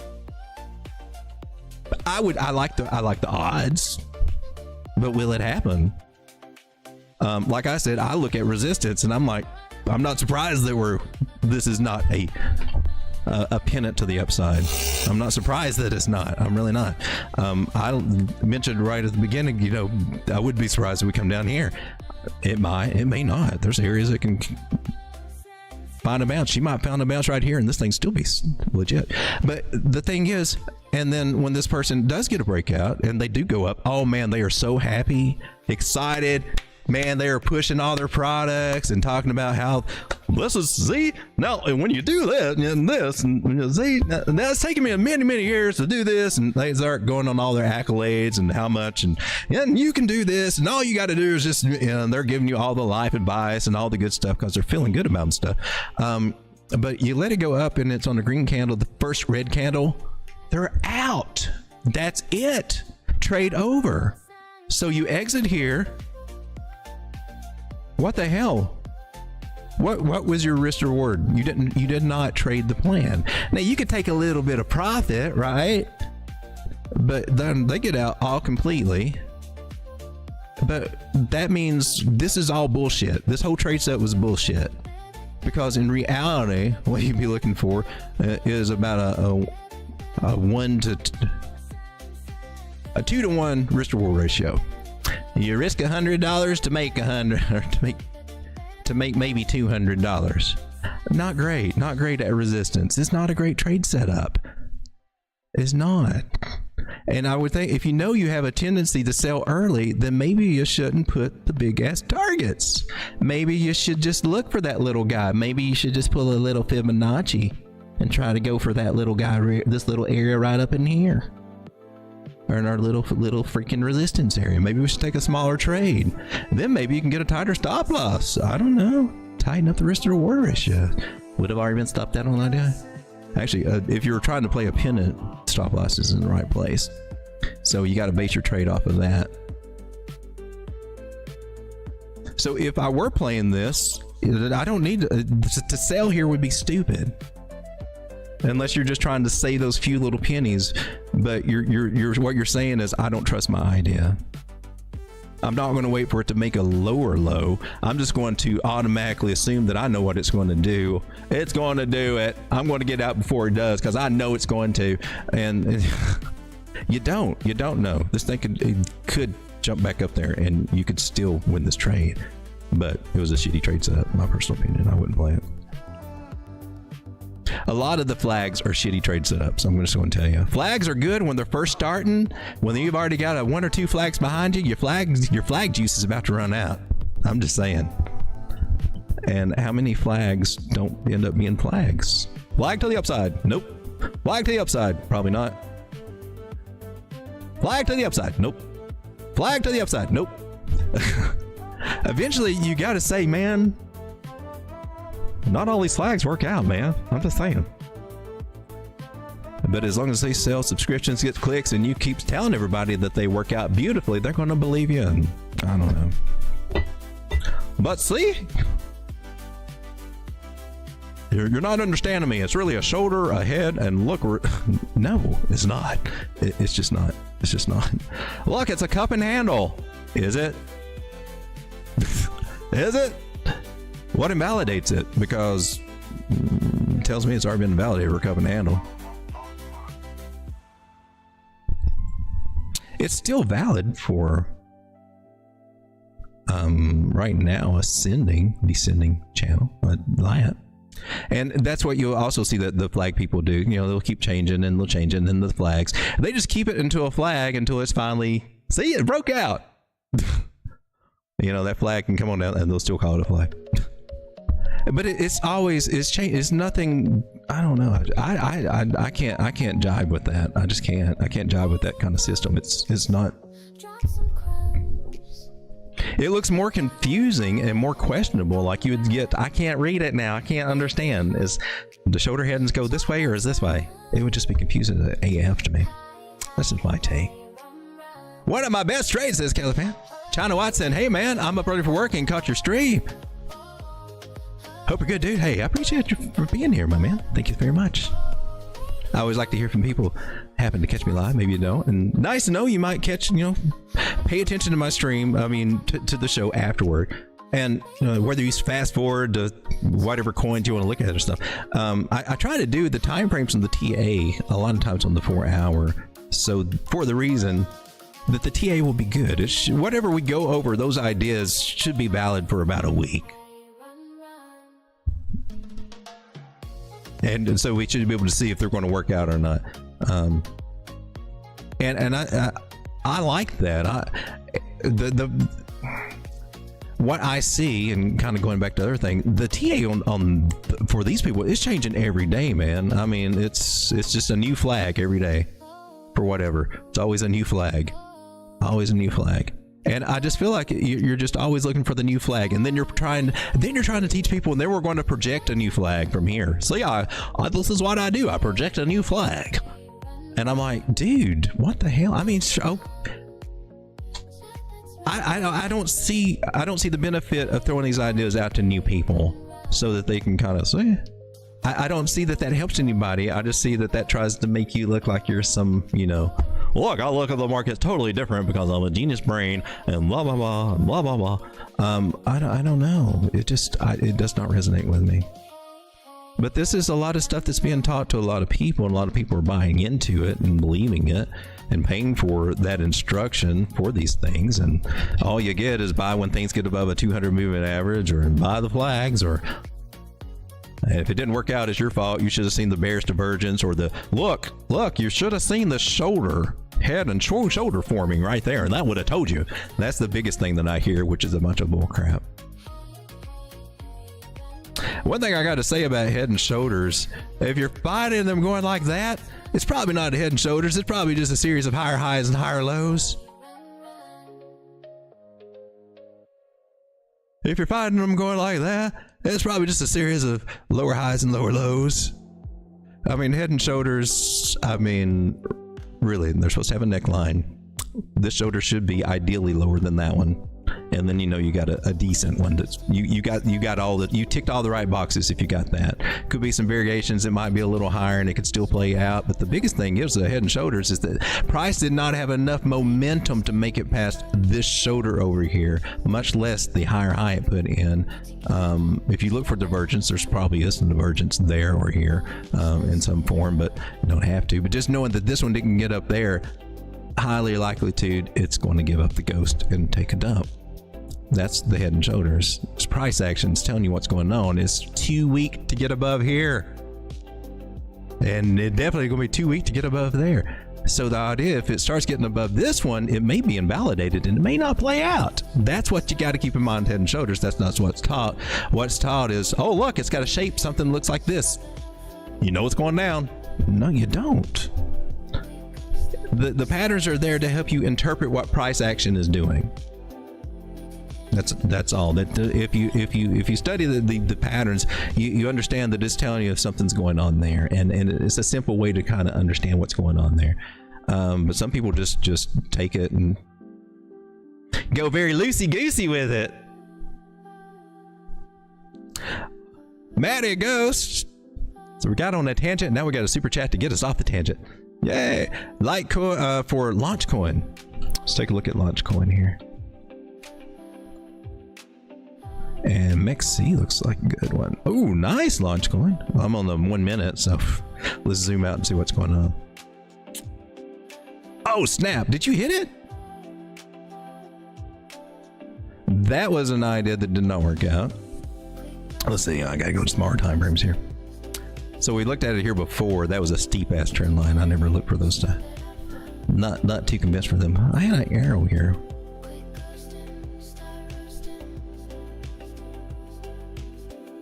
Okay, well, those plays would have been quickly stopped out.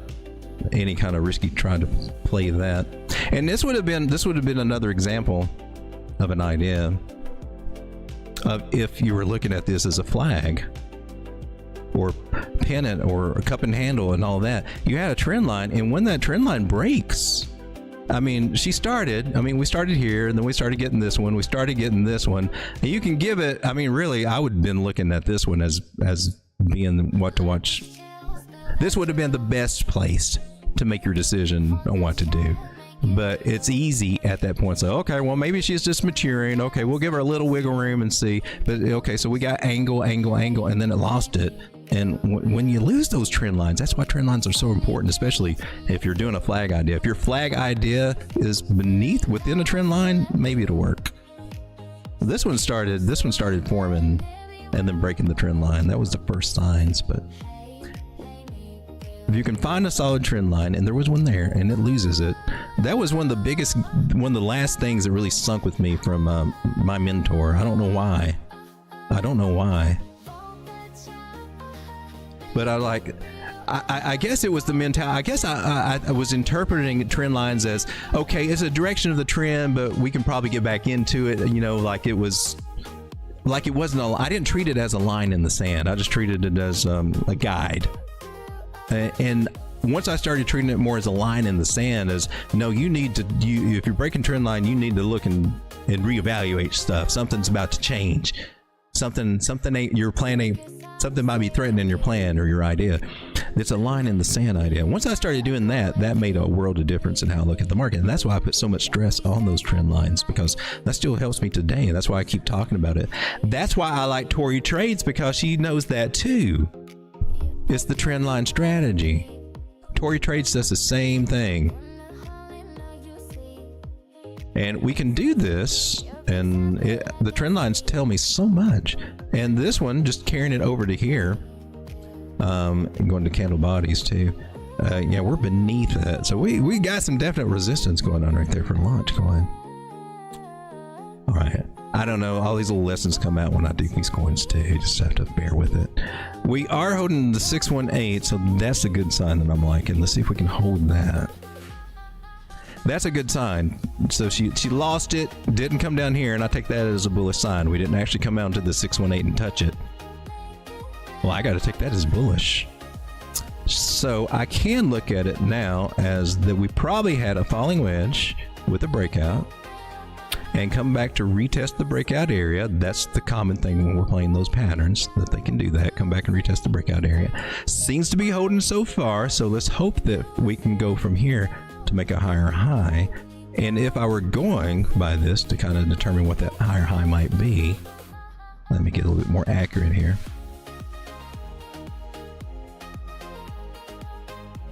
And that wasn't the line I was looking for there. I dial that in just a little bit better there. All right, so, and you've already tapped that one, huh?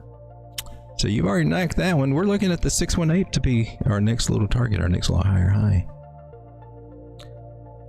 If we are in a bullish trend where we made our low, we made a higher low, or a higher high than this high. This is our higher low. This is our new trajectory. Not lower than this, although that's going to be resistance. So let's take that guy into consideration. So we want to watch this 0.5 pip area here for any possible rollover idea. In case this trend line becomes too much for it to bear and we go for a situation where maybe I'll come back down and do a double bottom or go lower. That's what we got to watch out for there. So that's what we do.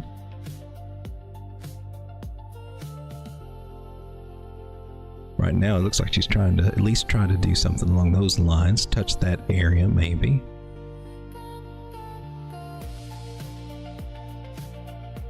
So 19 cents, that would be the next little target. We're like 2 cents more from where we are. Taking this trend line here, putting it on the back burner there, and remembering this, this is our higher low. And now we're on this trend. We just, our trend line just matured. That's all it is. That's all it is. They mature. And we can go from the bottom areas over here down to these wicks, and see it also encompasses this area. So very good likelihood that we just came down. This is our higher low, and then we get our higher high. That would be the best target. 618 to look for rejection. 74% gains out of that idea.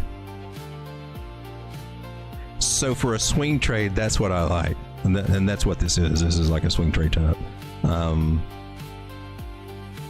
So from where we are right now up to there could be like 55% gains, and I'll just post this idea.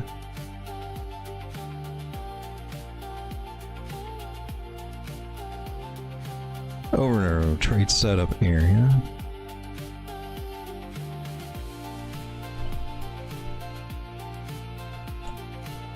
I think it's just launch, right? And I'll just put swing targets.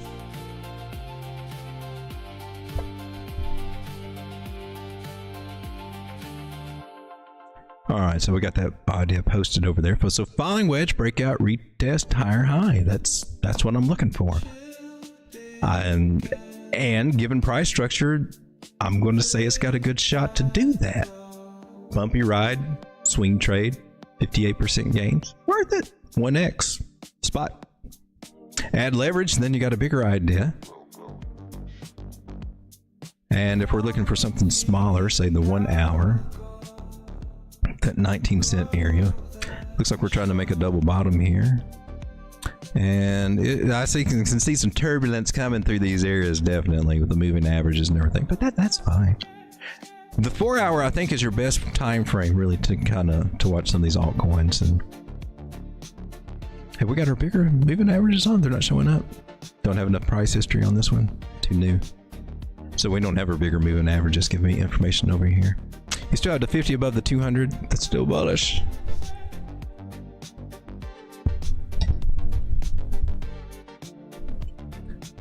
My take on total 3 is that we're trying to come up this week. So I don't know how far that we can go up. I want to see what happens somewhere around through here, but altcoins I think should be a pumping. We should start getting a little lift. Nothing major, I don't think. Yet. Maybe we'll get a pleasant surprise. We do have a higher low out of altcoins, so what we need to do is make a higher high. And so maybe it's just getting off to its little bumpy start, because they are kind of bumpy. But if we could get over here to about 906 billion for altcoins, well, Daddy'd be very, very happy. Why, that would feel better than a few weeks ago when we were up in those areas. And just considering, taking in consideration the little local pattern we're on, it's got a good chance to do that. I can see this as a partial decline. What it's supposed to do when it tries to go and break out, 72% chance to break upward in a continuation pattern just for this little local idea. That's how I look at patterns. I'm not trying to chase every little flag. I'm not trying to come down to the smaller time frame just to find a flag. I'm trying to zoom out and see what the pattern is. I want to zoom out and see the pattern. I don't want to zoom in and find the pattern unless I'm just trying to, nail a bigger idea that I'm zooming in on. That's where I think there's a big difference or a big divide between how I look at patterns and apply patterns with how that some of these other gurus that are out here applying them, that are just giving out crazy stuff, like so contradictory. I don't know how you could ever understand how they interpret a head and shoulders or inverted head and shoulders or a cup and handle or anything, because they never give you guidelines or anything to specify that. It's just like, well, this is that. That's because I said it is. To the upside.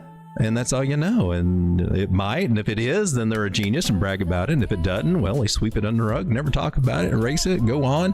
And I don't know. It's just.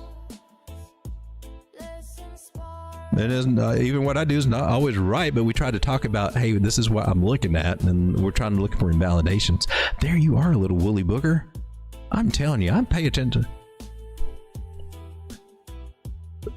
Here's it's a triple top kind of variation, and this is where you have, it's like think of it like a head and shoulders, but your head is like underneath your little you got a little pinhead.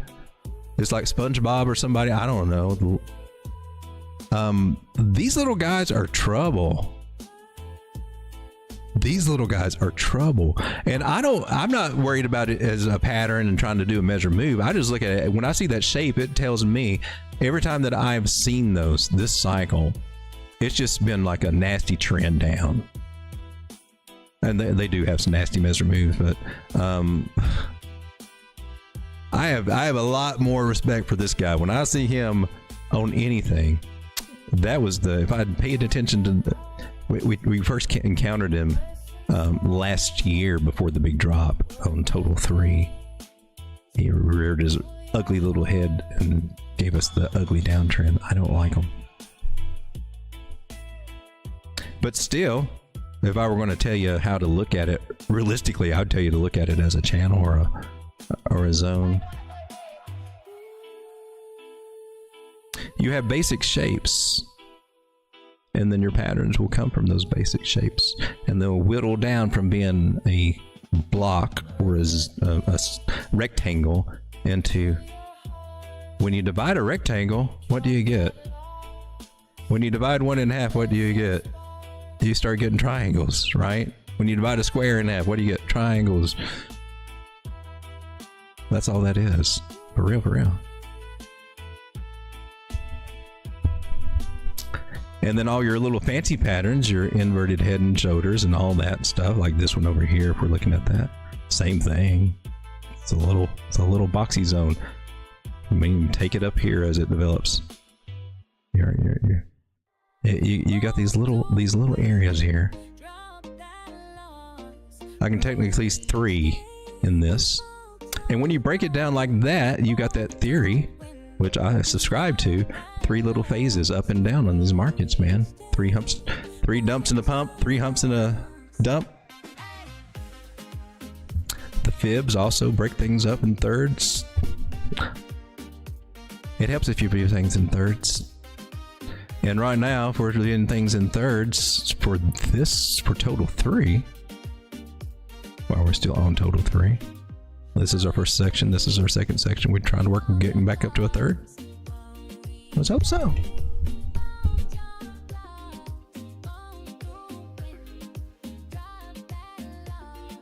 Haha, D-Block was just talking about his sloppy pattern. Oh, really? They are. That's exactly how I describe him. Very, very sloppy. Sloppy. I don't see how anybody can learn because he's flip-flopping. I mean, I even caught him a little bit tonight, and he went all bearish when candles were red, but as soon as green candles started coming, then he's got all bullish again. And look, no, see, I told you. See, we told you here it was going to do this. Look for this inverted head. And I told you to look for. Then he was all, yeah. Then there was no doubt in what was going to happen, right? This is all ego stuff, and that's one of the things that will wreck it. If I don't want ego, I do not want ego, because I know it's going to wreck me. We don't want ego. We don't want to start. We need to keep our mind and eyes clear as we can if we want to make it in this market.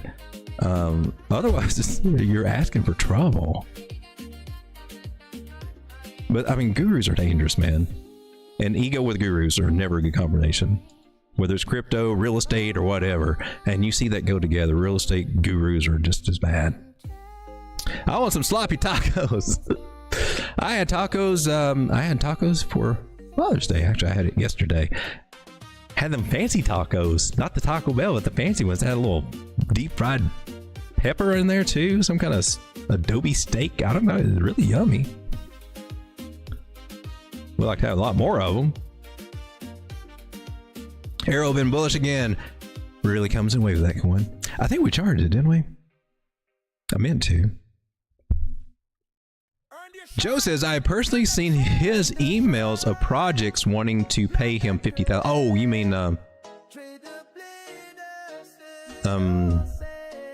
mentor guy. Not Ty guy, but their guy. Boss guy. Personally seen his emails of projects wanting to pay him $50,000. He showed me a few of them, but never did any of those projects because he knew they were scams. Nobody has ever hit me up, and I don't trust them anyway. I wouldn't want everyone to do that. I was honored for Tangem to reach out to me, though. That was cool.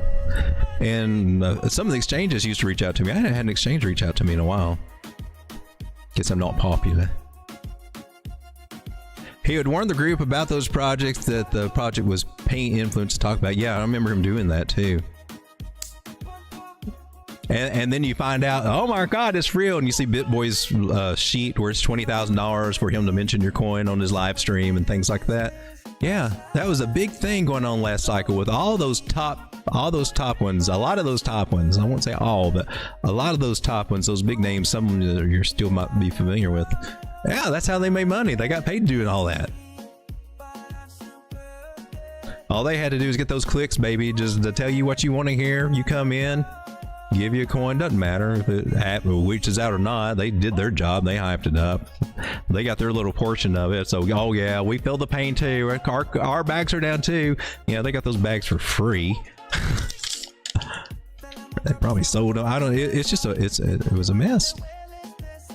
Okay, so Maddie, thank you for the super chat. We did launch court. Hopefully, if you got any more questions about it, just ask me. But I think we covered and posted the targets and stuff that I think it can reach. Altcoin has been coming back. Nice. They look interesting. They only launch after I sell, says Strike.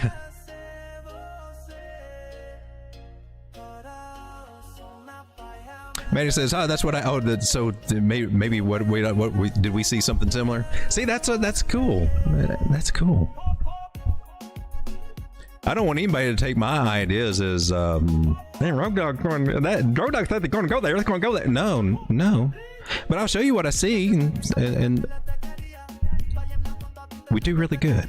Okay, it does really good with the strategies and techniques that I use. But nothing is 100% at all. I mean, even the charlatan gurus will tell you that too, though. So I reloaded Labubu instead of Lodgecoin.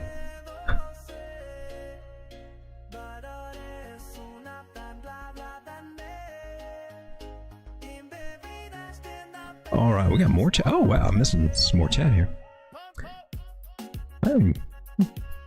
No problemo, Striker. I don't even know what I did, but okay. Yeah, okay, so I charted it. Man, short-term memory loss. Gosh, thought I did.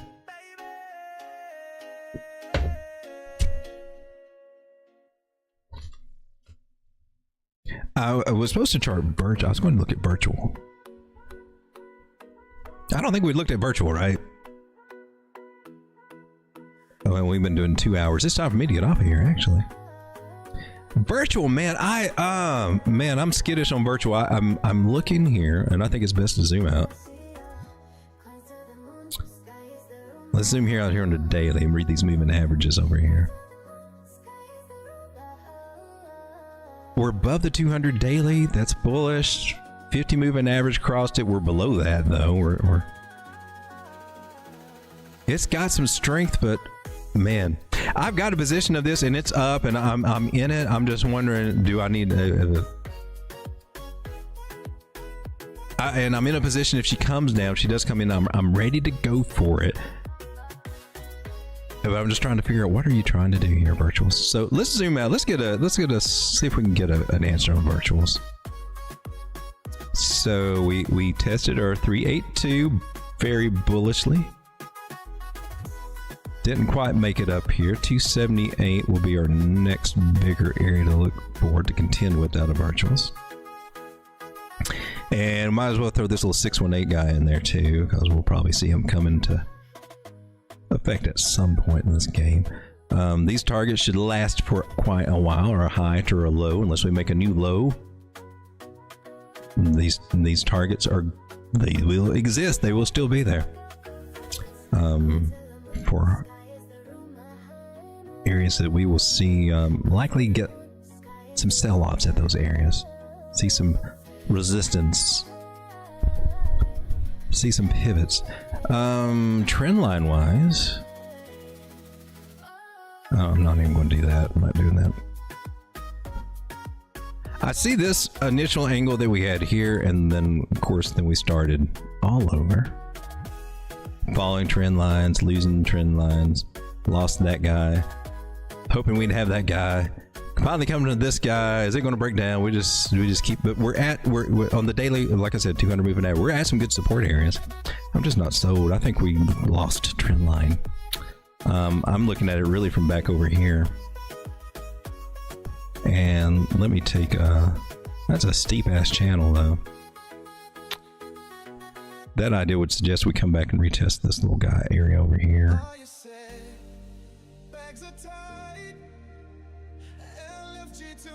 So the fibs are my best friends in a situation like this. Now my interpretation fib wise, different from my trend line Fibonacci.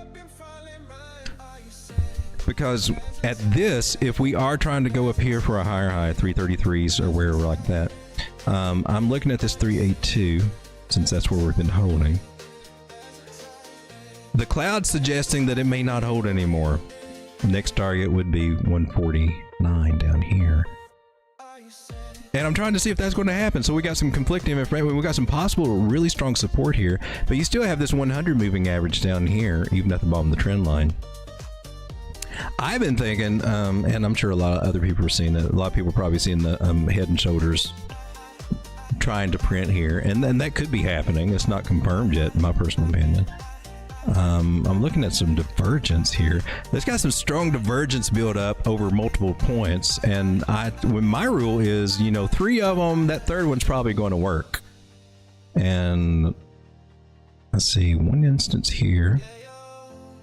And another instance there, and there's not any here. It's in line here, so I'm kind of, well, gosh darn it, what the freak?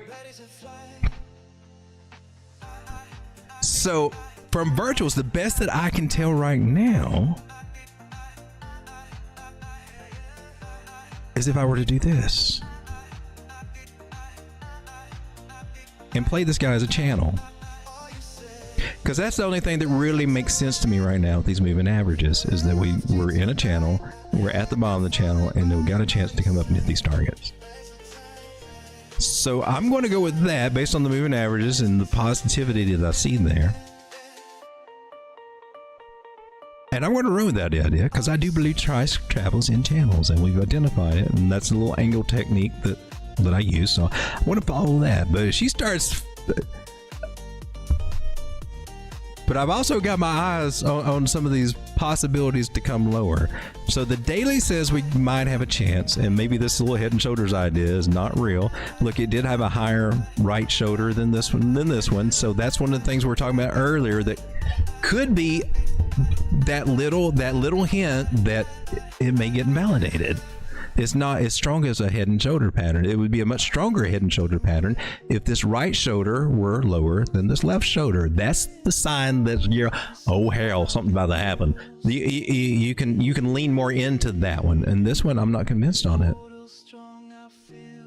And here, when now we start coming to the smaller time frames to get the nitty gritty, we're seeing some action here. We're trying to get some traction here, but it's not confirmed yet, right? So at this point in the game, I would pull out my fibs and I would gauge the same thing we do every time, man. I just repeat the same techniques because they work for me, and I hope that they work for you too. If you see me doing enough, it kind of is like, I might try what he did and see what. And so if we got above the 236 area, it's a good chance we're trying to do it. We're trying to do it. We could get some targets at 201, 208 for any kind of short-term plays. That's what I can see here. And 3%, 7%. So if see any kind of perp trades, scalps, that kind of thing, you might be having a good chance to try to do that. My idea is that if I'm doing this, if this is my theory, this is my thesis, I'm giving you why I think it can be.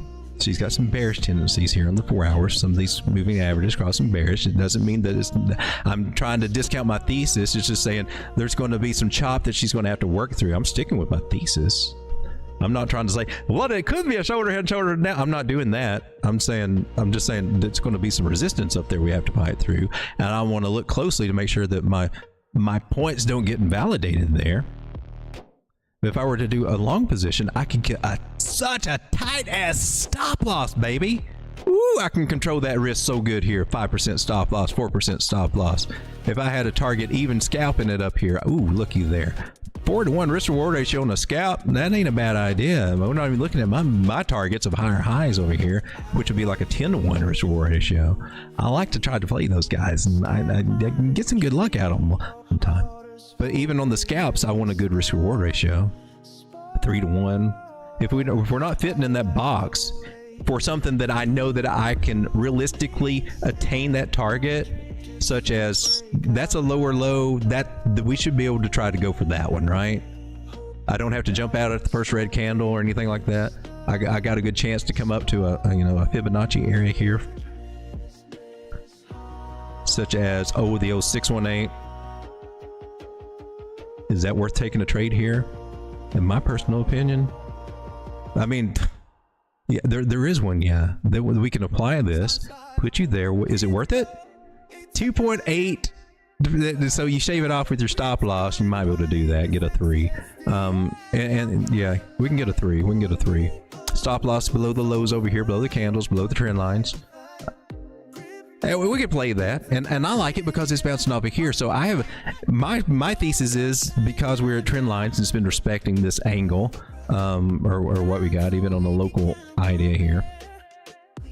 Even if we played just that idea, the invalidation would be when price goes below the trend line, basically, and that's where the stop loss is. And then the target would be up here at 209. And it can make up to 12% on just 1x. If you got 5x leverage or whatever on this, you might be able to make a come up. A little risky on that. Not terribly risky though, in my personal opinion. Though could be some chop.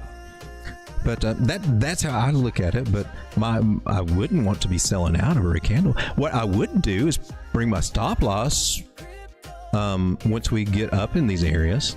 I might take, at one point, if I'm 20% up on leverage, I might take 25% out just so I can put my stop loss at break even. So if she comes back, it'll take care of most of the fees and I won't go negative.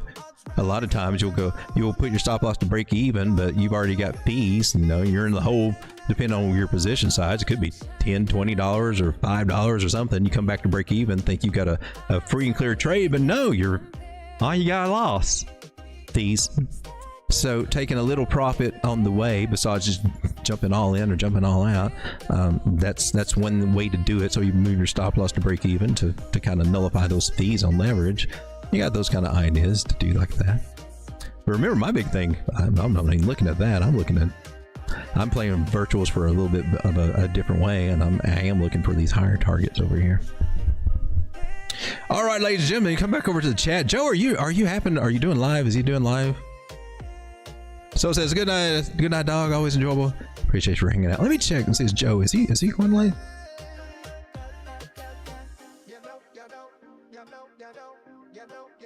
Because I went overboard. I went over too late tonight. I don't think he is. 7 hours ago. No, I don't see him set. He might set one up though.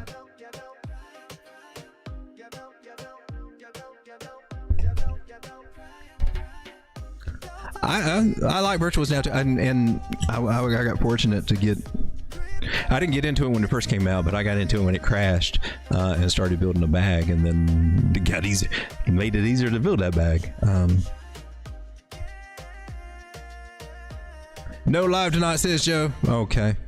Well, guys, I'm going to cut it. I'm going to go ahead and cut it clear there. I don't think we went over a lot of altcoins, but I do always like to end the show looking again at Bitcoin and get my take. We're at 106. Hey, Haven, we finally made it to 106 there. She quit teasing us. My take is, now my thesis over the weekend was I was looking for the possibility. I thought they might try to play the whale games on us. Instead, they took us sideways. I was looking for them to pump us Saturday and Sunday, and they didn't pump us last night. Just little sideways chop. We still don't have a pump yet. We just got a higher high, and that's a good sign. What I do like is that the moving averages are flipping. We're seeing some momentum shift here. Now I don't know if it's going to be authentic. It's usually Monday is not usually an authentic price movement, but we'll see. But now I think tomorrow you're going to see a lot of people probably flip a little bullish, Remember, Monday's not to be trusted. So I would take some profit, whether you're on your Bitcoin or even on your altcoin trades or stuff like that. I would try to look to get paid a little bit, because they may pull a whoop-de-woo on us midweek again. And we still got some struggling to do here on some of these smaller, bigger things. We are ranging according to the 1 hour, consolidating and starting to range. Just check out these other moving averages. They're all starting to come up to catch up with price. And so that will probably go on for a little bit, and then it will make a decision of whether it's going to continue up or down. So far, we've got this trend line holding for Bitcoin. And until that breaks, I'm not really going to freak out. My big thing for Bitcoin, if you've been following me, was, we've been respecting this Fibonacci area quite strongly for quite a long time. If we're getting ready to blast off and start looking at 120, 150, if that's coming over the next few months, which it should, this is an excellent place for it to blast off from, and we haven't lost it. She scared us here, wicked here, but we've held it. And that puts us for the crazy ass measure move that an AB equals CD type move. If I want that gets us up here to about this 144 area. It can. We could be right. So I'm keeping my eyes. I'm not sitting here calling saying I'm calling for that. I'm saying I'm not wanting to miss out on it, because that's what they do at this point in the cycle. And we're a little bit delayed. We're about 2 months behind. We should have already been working our way up there, in my personal opinion. We're a little bit behind. And they want to get us all scared and everything, and so that you will miss out on it. And I don't want to miss out on it. So I'm watching that level very closely. And I'm not even scared if we come down here, because it's still a good place. Both of these places are excellent to bounce to. It's just rare to catch it here, but we've been holding it for a long, long time. And I think it might have a good chance to hold. Got my eyes open now. Watching you, Bitcoin. I'm not going bearish on you. I'm not going to bearish on you just yet. You ain't got nothing telling me to do it just yet. Not yet. I know you're going to be a little janky and sideways and play with us and try to scare us out and all that good stuff, but I'm still, I still don't see it. I keep seeing we got higher lows, baby. What comes after a higher low? You need that higher high. So we might be actually in the early stages, and it might take a couple of weeks for this to play out. I don't know, to try to get up to 110, 111. I see some good things happening here. And our weekly close for Bitcoin, let's go back over to that before I actually exit. My final thoughts on this one: we are above the 9. Everything's fine, baby. I can't bitch about it. When you above the 9 on it, you in a good move. When you lose it, we got some problems. And right now, she ain't even nowhere near touching it. We might touch it. I don't know. We might not need to touch it again. Things are looking good to me. And that gives us a little hope for altcoins. Not that it's altcoin season, but they will rise as Bitcoin rises too, dollar-wise. But still, Bitcoin's going to outperform them. But hopefully we get a little bit of a rally here. They're going to be they don't look as good as Bitcoin does, and they won't for a while. But until that one day, toward the end of the cycle, those few weeks where they freaking do that little 2 to 3 week period where they're all popping off like popcorn and doing some crazy shit that you never expected, but not all of them, and all at the same time. So trying to be in too many of them is definitely very confusing and hard to deal with. Not a good play. But if you are there, hey man, because I'm there too, we'll do better next time. Know not to do that again. All right, ladies and gentlemen, thanks for hanging out with me. See you again tomorrow night. We'll go back to the chat, listen to some music on the exit, trade carefully. I think tomorrow, I think there is some Fed news coming out. Retail sales month over month, and federal press conference on the 18th, 2 days from now. Tuesday, Wednesday, it's going to get choppy. They're going to play with us. They're going to try to steal our money from us. But tomorrow's probably a fake move, and they'll probably pump us up. So what it's looking like they might try to entice us there instead of enticing us on the weekend. altcoins, you're in the no man's land. You're in the middle of the Ichimoku cloud right here, no man's land. You be gentle with those altcoins, okay? It's not time to go too heavy in them, but we're getting closer. We're making progress, but we're not there yet. Definitely can take some plays on them though. Definitely can take a place. All right, ladies and gentlemen, go to the end screen here.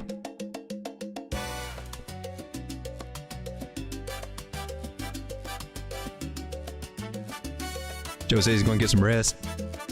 Appreciate you guys for hanging out. The rhythm's wild and free. Crypto dreams, they're calling out to me. I said my Thank you, Ave. Appreciate that. just 1 or 2%. Won't let the chaos break my confidence. With a stop loss, I shield my heart tonight. Won't burn out in the moon's electric light. Plan in my pocket, Thank you to everybody for the pan funny. I appreciate it. Thank you so much, Maddie Ghost. dancing with the risk. I think we can give you another round of applause here. Somewhere. There they are. For the super chat, thank you so much. Don't grab her booby.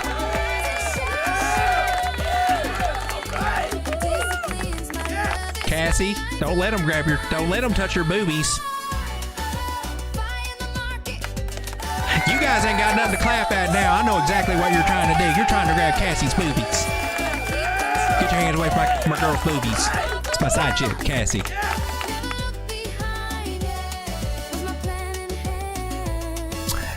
Whatever happened to Cassie? Whatever happened to old Ben? He's still in the slammer, I believe. That must suck. Maybe he'll finally kind of settle down a little bit.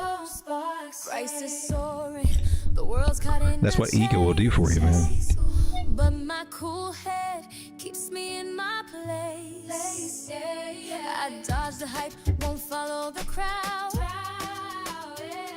My strategy's my heart, I'm standing proud. Volatility's a beat. Well, that'll be a sight to see. I move my feet, but I don't lose my way. Baby. Every choice I make, it's a step I own. With discipline, I'm never alone. Fuego! Up and down, the market spins around. But my spirit's rooted in the ground. Yeah. With every trade, I learn to fly. In this game, I'll reach the sky. I won't give in, no. Total book 3 looks pretty good on the short time frames right now. Looks like we're getting some pump out of some of these altcoins. Nice. Over this past hour, about 0.25%, 0.5%. PopCat back to $33, 33 cents from 29. Onyx coin moving up to 13.6 cents from 12.8. Compound just keeps on going. I'm on that one. She was at 62, came down. OM, MetroDAO sucks. It was the hot potato in the thing, but now it sucks. Exploit.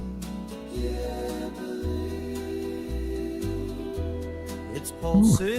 Come on, dog. I need you to go back up. Things are down, trying to come back.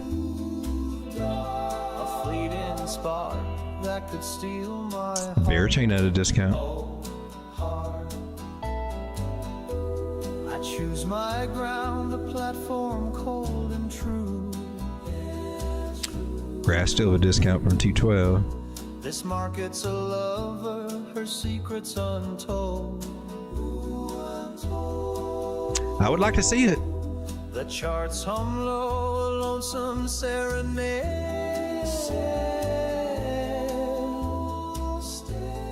Play her wrong, she'll leave you bare. In the crypto moonlight, I'm riding high. Leverage soft like a scion shadows fall. I'm chasing stars, but I won't lose it all. Crypto moonlight, you burn so cold. I'm trading my heart, but I'm keeping my soul.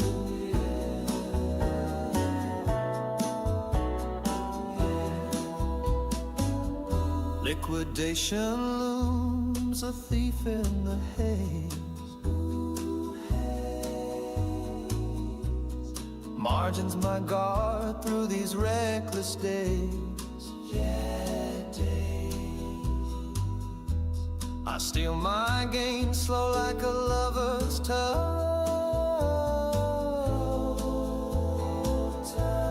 Strew out in silence, never wanting too much. Much. In the crypto moonlight, I'm riding high, levered soft like a sigh in the night. Stop loss caught where the shadows fall. I'm chasing stars, but I won't lose it all. Oh, crypto moonlight, you burn so cold. I'm trading my heart, but I'm keeping my soul.